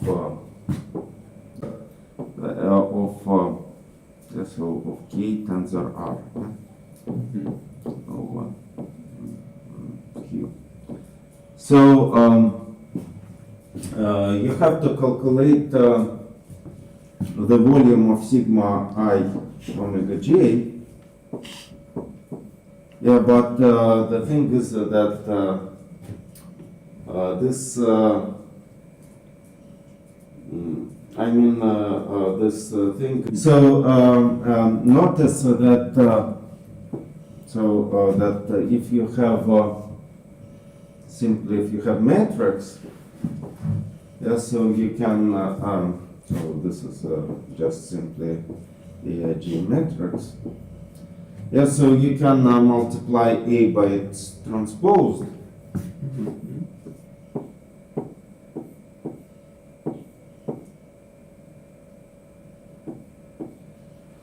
And this will give you, if you calculate the product, then you will see that the product of elements, it looks like scalar product. Yeah. So in each Yes. yeah, so in each entry there will be a scalar product. Mm-hmm. So just each entry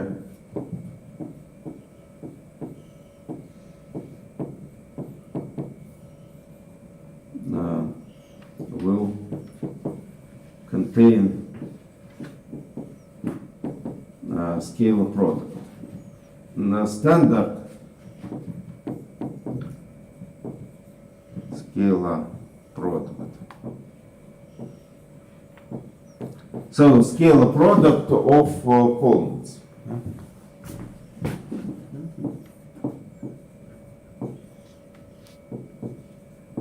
Yeah, just because this is multiplication of column by of row by the column, but with transpose. Yeah. So this is column. So the product is here row by row times column as a scalar product. So A1, etc. An and B1, etc. Bn.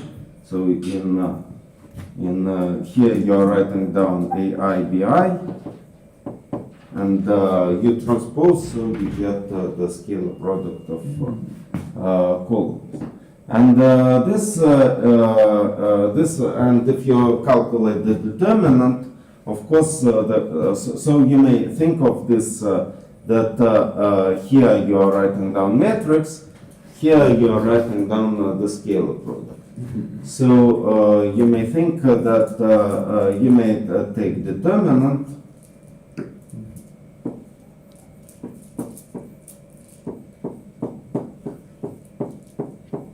and here you may think of determinant of matrix. So if you have collection of vectors, so determinant of omega I, the bilinear form omega j.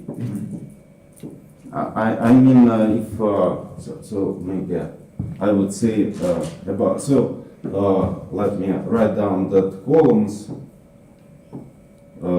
So rows are denoted by v1, vn. So rows correspond to the vectors v1, vn on standard basis. Basis. So this is determinant of your standard scalar product, where you are writing down Vi, Vj. So this is called Gram matrix. Yeah? Gram matrix, just the matrix of scalar product. And notice that this matrix of scalar product, if you try to calculate determinant, it doesn't depend on the choice of basis. If you just write down this linear combination, yeah, so this, I mean that this matrix is invariant, so this matrix does not depend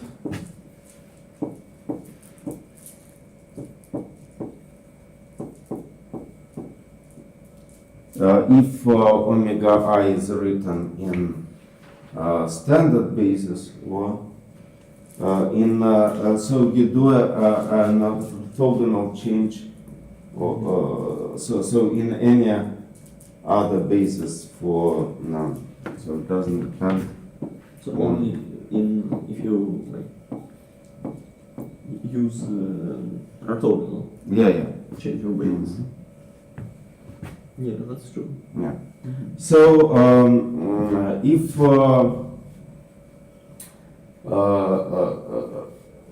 so the idea is just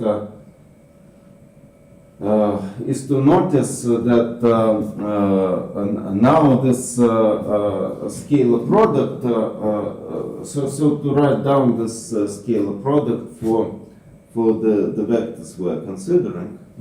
Yeah, so we have a family of vectors omega sigma j omega I, so this collection of vectors, and so if you may think of determinant precisely of sigma j omega I, or you may think of a determinant of this matrix of scalar products.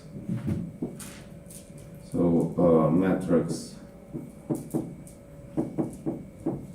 of scalar products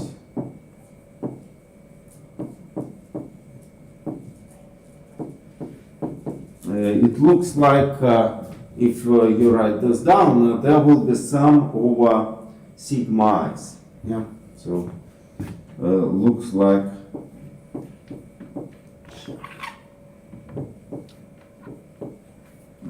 the sum over sigma I with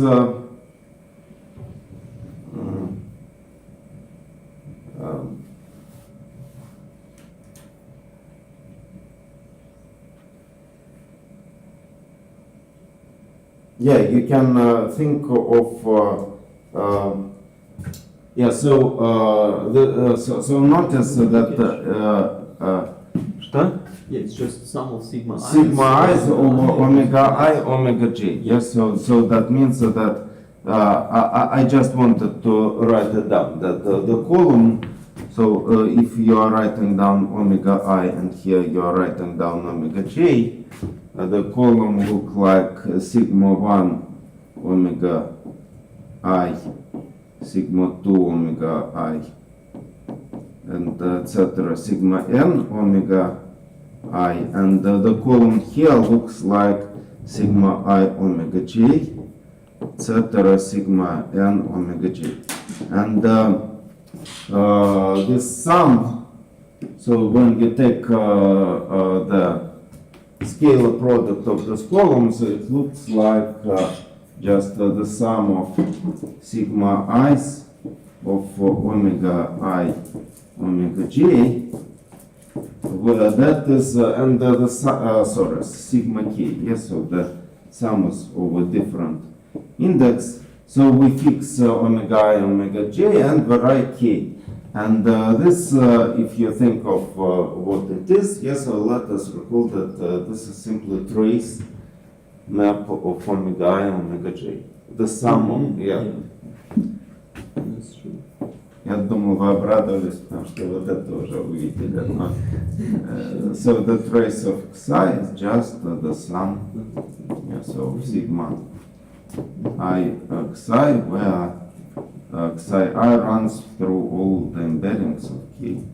into Q bar, and so this is just a trace of omega I, omega j. So you may think of determinant. Yeah. So this is called this is called discriminant. I mean, why this? So we introduce discriminant of pole of as here determinant of sigma j omega I, or you can take a square root out of the trace. Yeah, sorry. So maybe just so the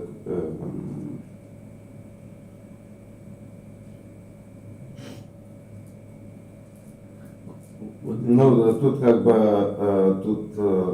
вот это как бы, это не дискриминант от квадрата, вот это дискриминант.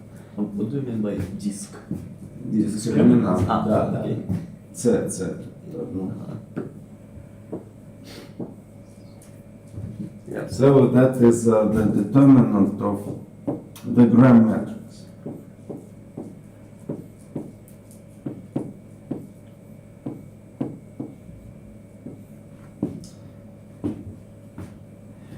So notice that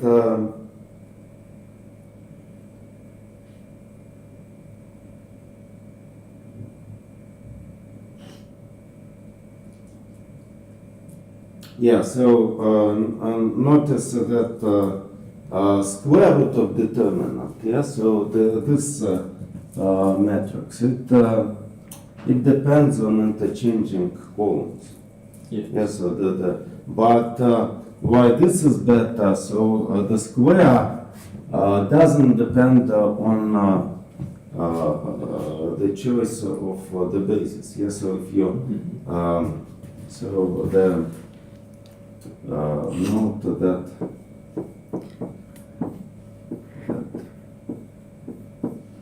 determinant of sigma j omega I depend on the order of the basis, order of vectors, ordering of the basis,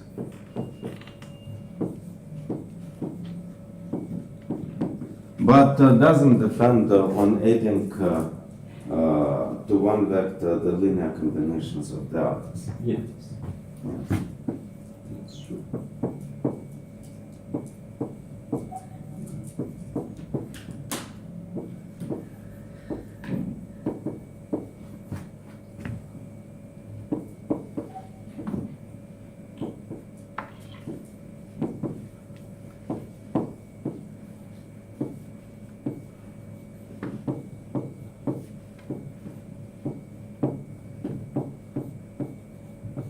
So this means that this is somehow the invariant, but I mean it is semi-invariant in this sense. But so the last one is invariant even under the change of the basis, and this is invariant. So this is not invariant of Galois group, but this is invariant of the Galois group. So D is invariant. Note that D is invariant of Galois group.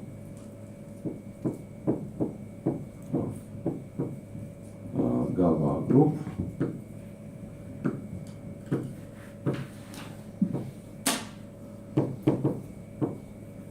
Since it simply, I mean, if you have the situation where we can introduce the Galois group, so notice that, so if you have G that, so G is equal to the Galois group, yeah? So this is precisely, so, yeah, so let me say, maybe I should say some words later. I mean, otherwise. So the idea that this inclusions, when they are related with Galois group, they're simply the elements of the Galois group, and you just apply the element to the sequence of. I mean that you have omega. The things that are marked by omega 1, omega n of omega 1, and applying sigma, it really permutes the coordinates. Yeah? So applying some sigma here is just permutation. So the sigma I1 of omega 1, etc. sigma I n omega. And yeah, so what I wanted, so at least we know what is volume. It is the thing that is related, and this is called discriminant. So next time I will tell you. So notice that this thing is, so this definition is bad in a sense because we have used the formula that uses the basis. And in order to use the basis, we should know that, to do it explicitly, at least we should know that our ring is principal ideal domain. So if you want to introduce discriminant in more general setting, if you want to do it precisely the way we have done it, yeah, so that in order to be, so b should be equal to a to the power n in order to pick basis. So it should be a principal ideal domain. So next time we shall discuss how to avoid this, and we have other. So we have also the part about the constant itself. So here I will, so this part is calculation of the integral, and it is more or less, this is, I would say, proposition, which is really technical, and this is proposition from math analysis. Yeah, so this is calculating volume of the set. Yeah, so that if you want to consider the set over Zi, so you consider the volume over, so you consider the set R plus C, CR plus C, and you can consider all the embeddings. Yes, so R plus 2S embeddings. So you take 4 coordinates, yes, so all possible embeddings. And you take their, yes, so that means that you map key into just Cn as before. If you consider the function on this set that is the sum of norms, where just and you want to calculate so you bound this set by A. Yeah? So this is equal to, so here of course, so here it is important that some of things are real and some of them are complex. However, you take the sum here by twice the complex numbers, meaning that you are just, you have multiple 2 here, yes? So for, yes. I mean, there will be a complex and complex conjugate, so I'm not writing down 2 here, but in order to calculate the volume, it is taking this 2 into account. Mm-hmm. In order to just to say that the relation with this and with the norm is just inequality between average arithmetics and average geometric. Yeah, so for average geometric, we needed product of all over embeddings, yeah, in order to compare it with the norm. And the volume of this set is it is calculated by 2r for minus s, 2 pi s, and 1 over n factorial a to the power n. So that is the formula that calculates this kind of thing. And we just have to take, in order to compare it with the constant, so take a, n, so we take the constant equal to the following, the power should be equal to n factorial 4 in the power s, p in the power s, na, and the square root of discriminant. So which is precisely volume. I mean, discriminant is taken to be as we have said, is defined to be the Gram matrix. Here we have to take the square root of the matrix, and then you just so you are multiplying by 2r plus s. So this is comes from Minkowski constant.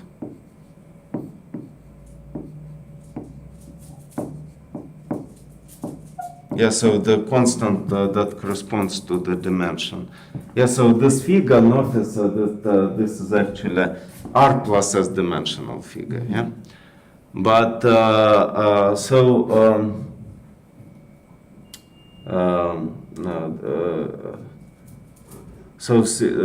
I'm not sure if I didn't make. I missed something about. R and S here. So actually, yeah. So in the end of the day, yeah. So just I want to repeat that. I mean, maybe there is some kind of misprint. I mean, I'm not sure. So let me just omit this part. So just now we see that C is convex. Yeah, so I want to just to finish with the final words which are already said. So we find psi in A, so such that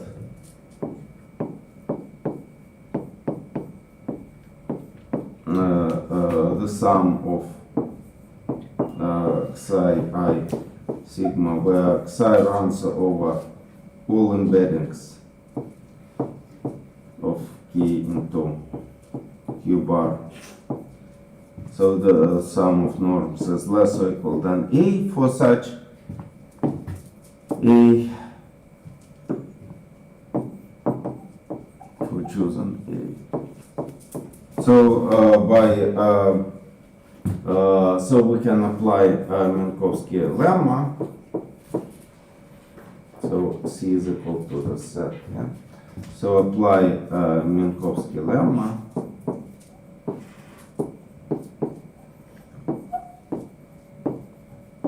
And we get that the norm, so if we look at the norm, which is a product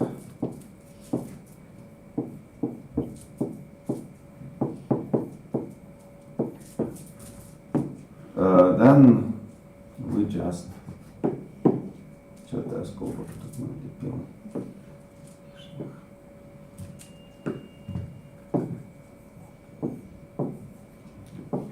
yeah, so we get that the norm over K over Q, if you take average geometric value, is just the sum of less or equal than the sum of psi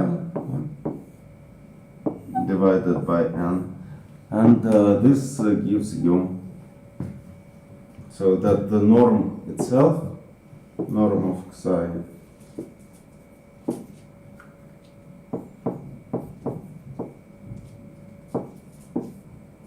is less or equal than a to the power n divided by n to the power n. So that is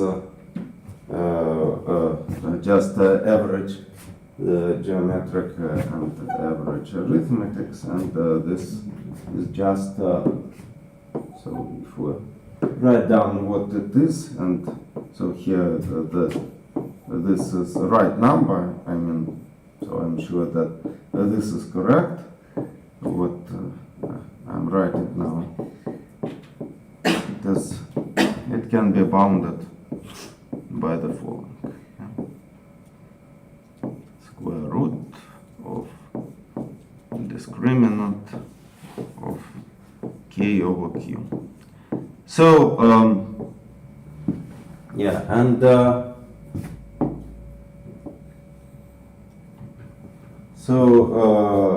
this so this represents.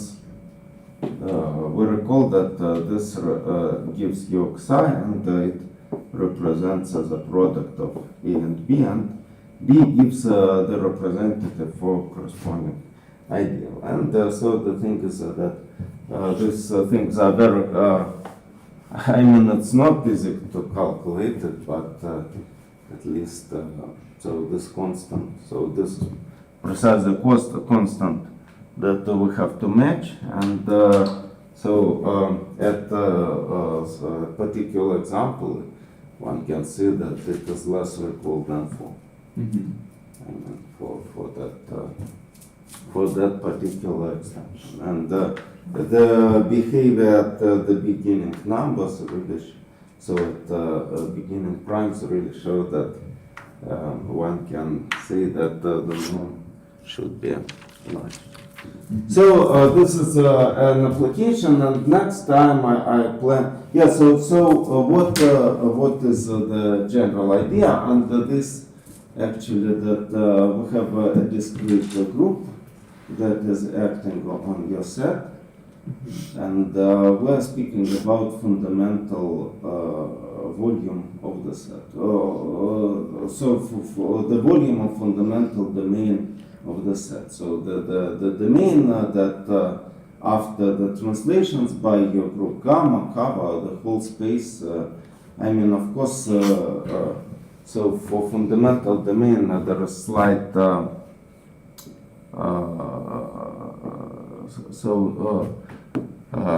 slight feature, yes, so that I mean, one side of the domain should be taken into in order to speak about a really fundamental domain. You should include so the fundamental domain should represent so you should contain each representative only once. So that means that you have some of the boundaries should be included, some of them should be thrown away, and of course, if you calculate the volume, so that doesn't this doesn't have any effect on the volume. And so the idea is that all the time we're calculating the volumes of the fundamental domain, and this has also very. So next time we shall be discussing multiplicative group. Yeah, so this is directly a unit theorem, and it asks the questions about the elements which are invertible in the rings of integers, and in more general setting, and we shall also see that it is a discrete group of maximal rank in some space, in some prescribed space. Yeah, so of course, so here we saw that it naturally embeds into c to the power n, yeah? But the embedding is somehow it embeds into the subsets, so up to obvious relations. And next time we shall be discussing the groups of units and the map of groups of units also in the product of R's, where it will be actually a subset of some hyperplane. And that will be also a lattice of maximal rank. And that could be also proved by Minkowski theorem, or I shall give you this some kind of technical proof by Minkowski theorem, since I'm not sure that we shall have time to discuss a Delic proof, which is more conceptual. Here it has a very clear meaning from the viewpoint of topology. But I hope that I shall have some time to, but I'm not sure. So I have some topics that should be covered, like small topic about the Galois group acting. When your field extensions is Galois field extension, so there's something to say. So there is also something to say about discriminant, and so also the main part is directly unit theorem, and also one can speak about the following observation, that notice that if you think of so every curve in geometric situation, every curve has the map to P1. Yeah? This is of course not unique, but what we know about P1? So we know that P1 is simply connected. Yes. So you do not have non-trivial coverings where you do not have ramifications, topological ramifications. And our formula that says that a prime is a product of primes with EIs, it is actually, so these EIs are precisely the analog of topological ramification. Because locally the ramification, when it looks like precisely raising the coordinate z in the power. Yes. So this algebraic, analog of this situation so we can ask about analog of the statement about simple connectedness. Yes, so simple connectedness of P1 says that there are no coverings by P1 which are not unramified. Yes, so all indexes EI should be, so there should be non-trivial indices in the ramification pool. And here you can ask about the same similar analog. So are there extensions, algebraic extensions of Q where you have no ramification? So EIs are all trivial. And the answer is no. So there should be always non-trivial ramification indices. So I also wanted to discuss this if we have time. So it is an analog of simple connectedness of Q, in a sense. Okay, thank you very much for attention.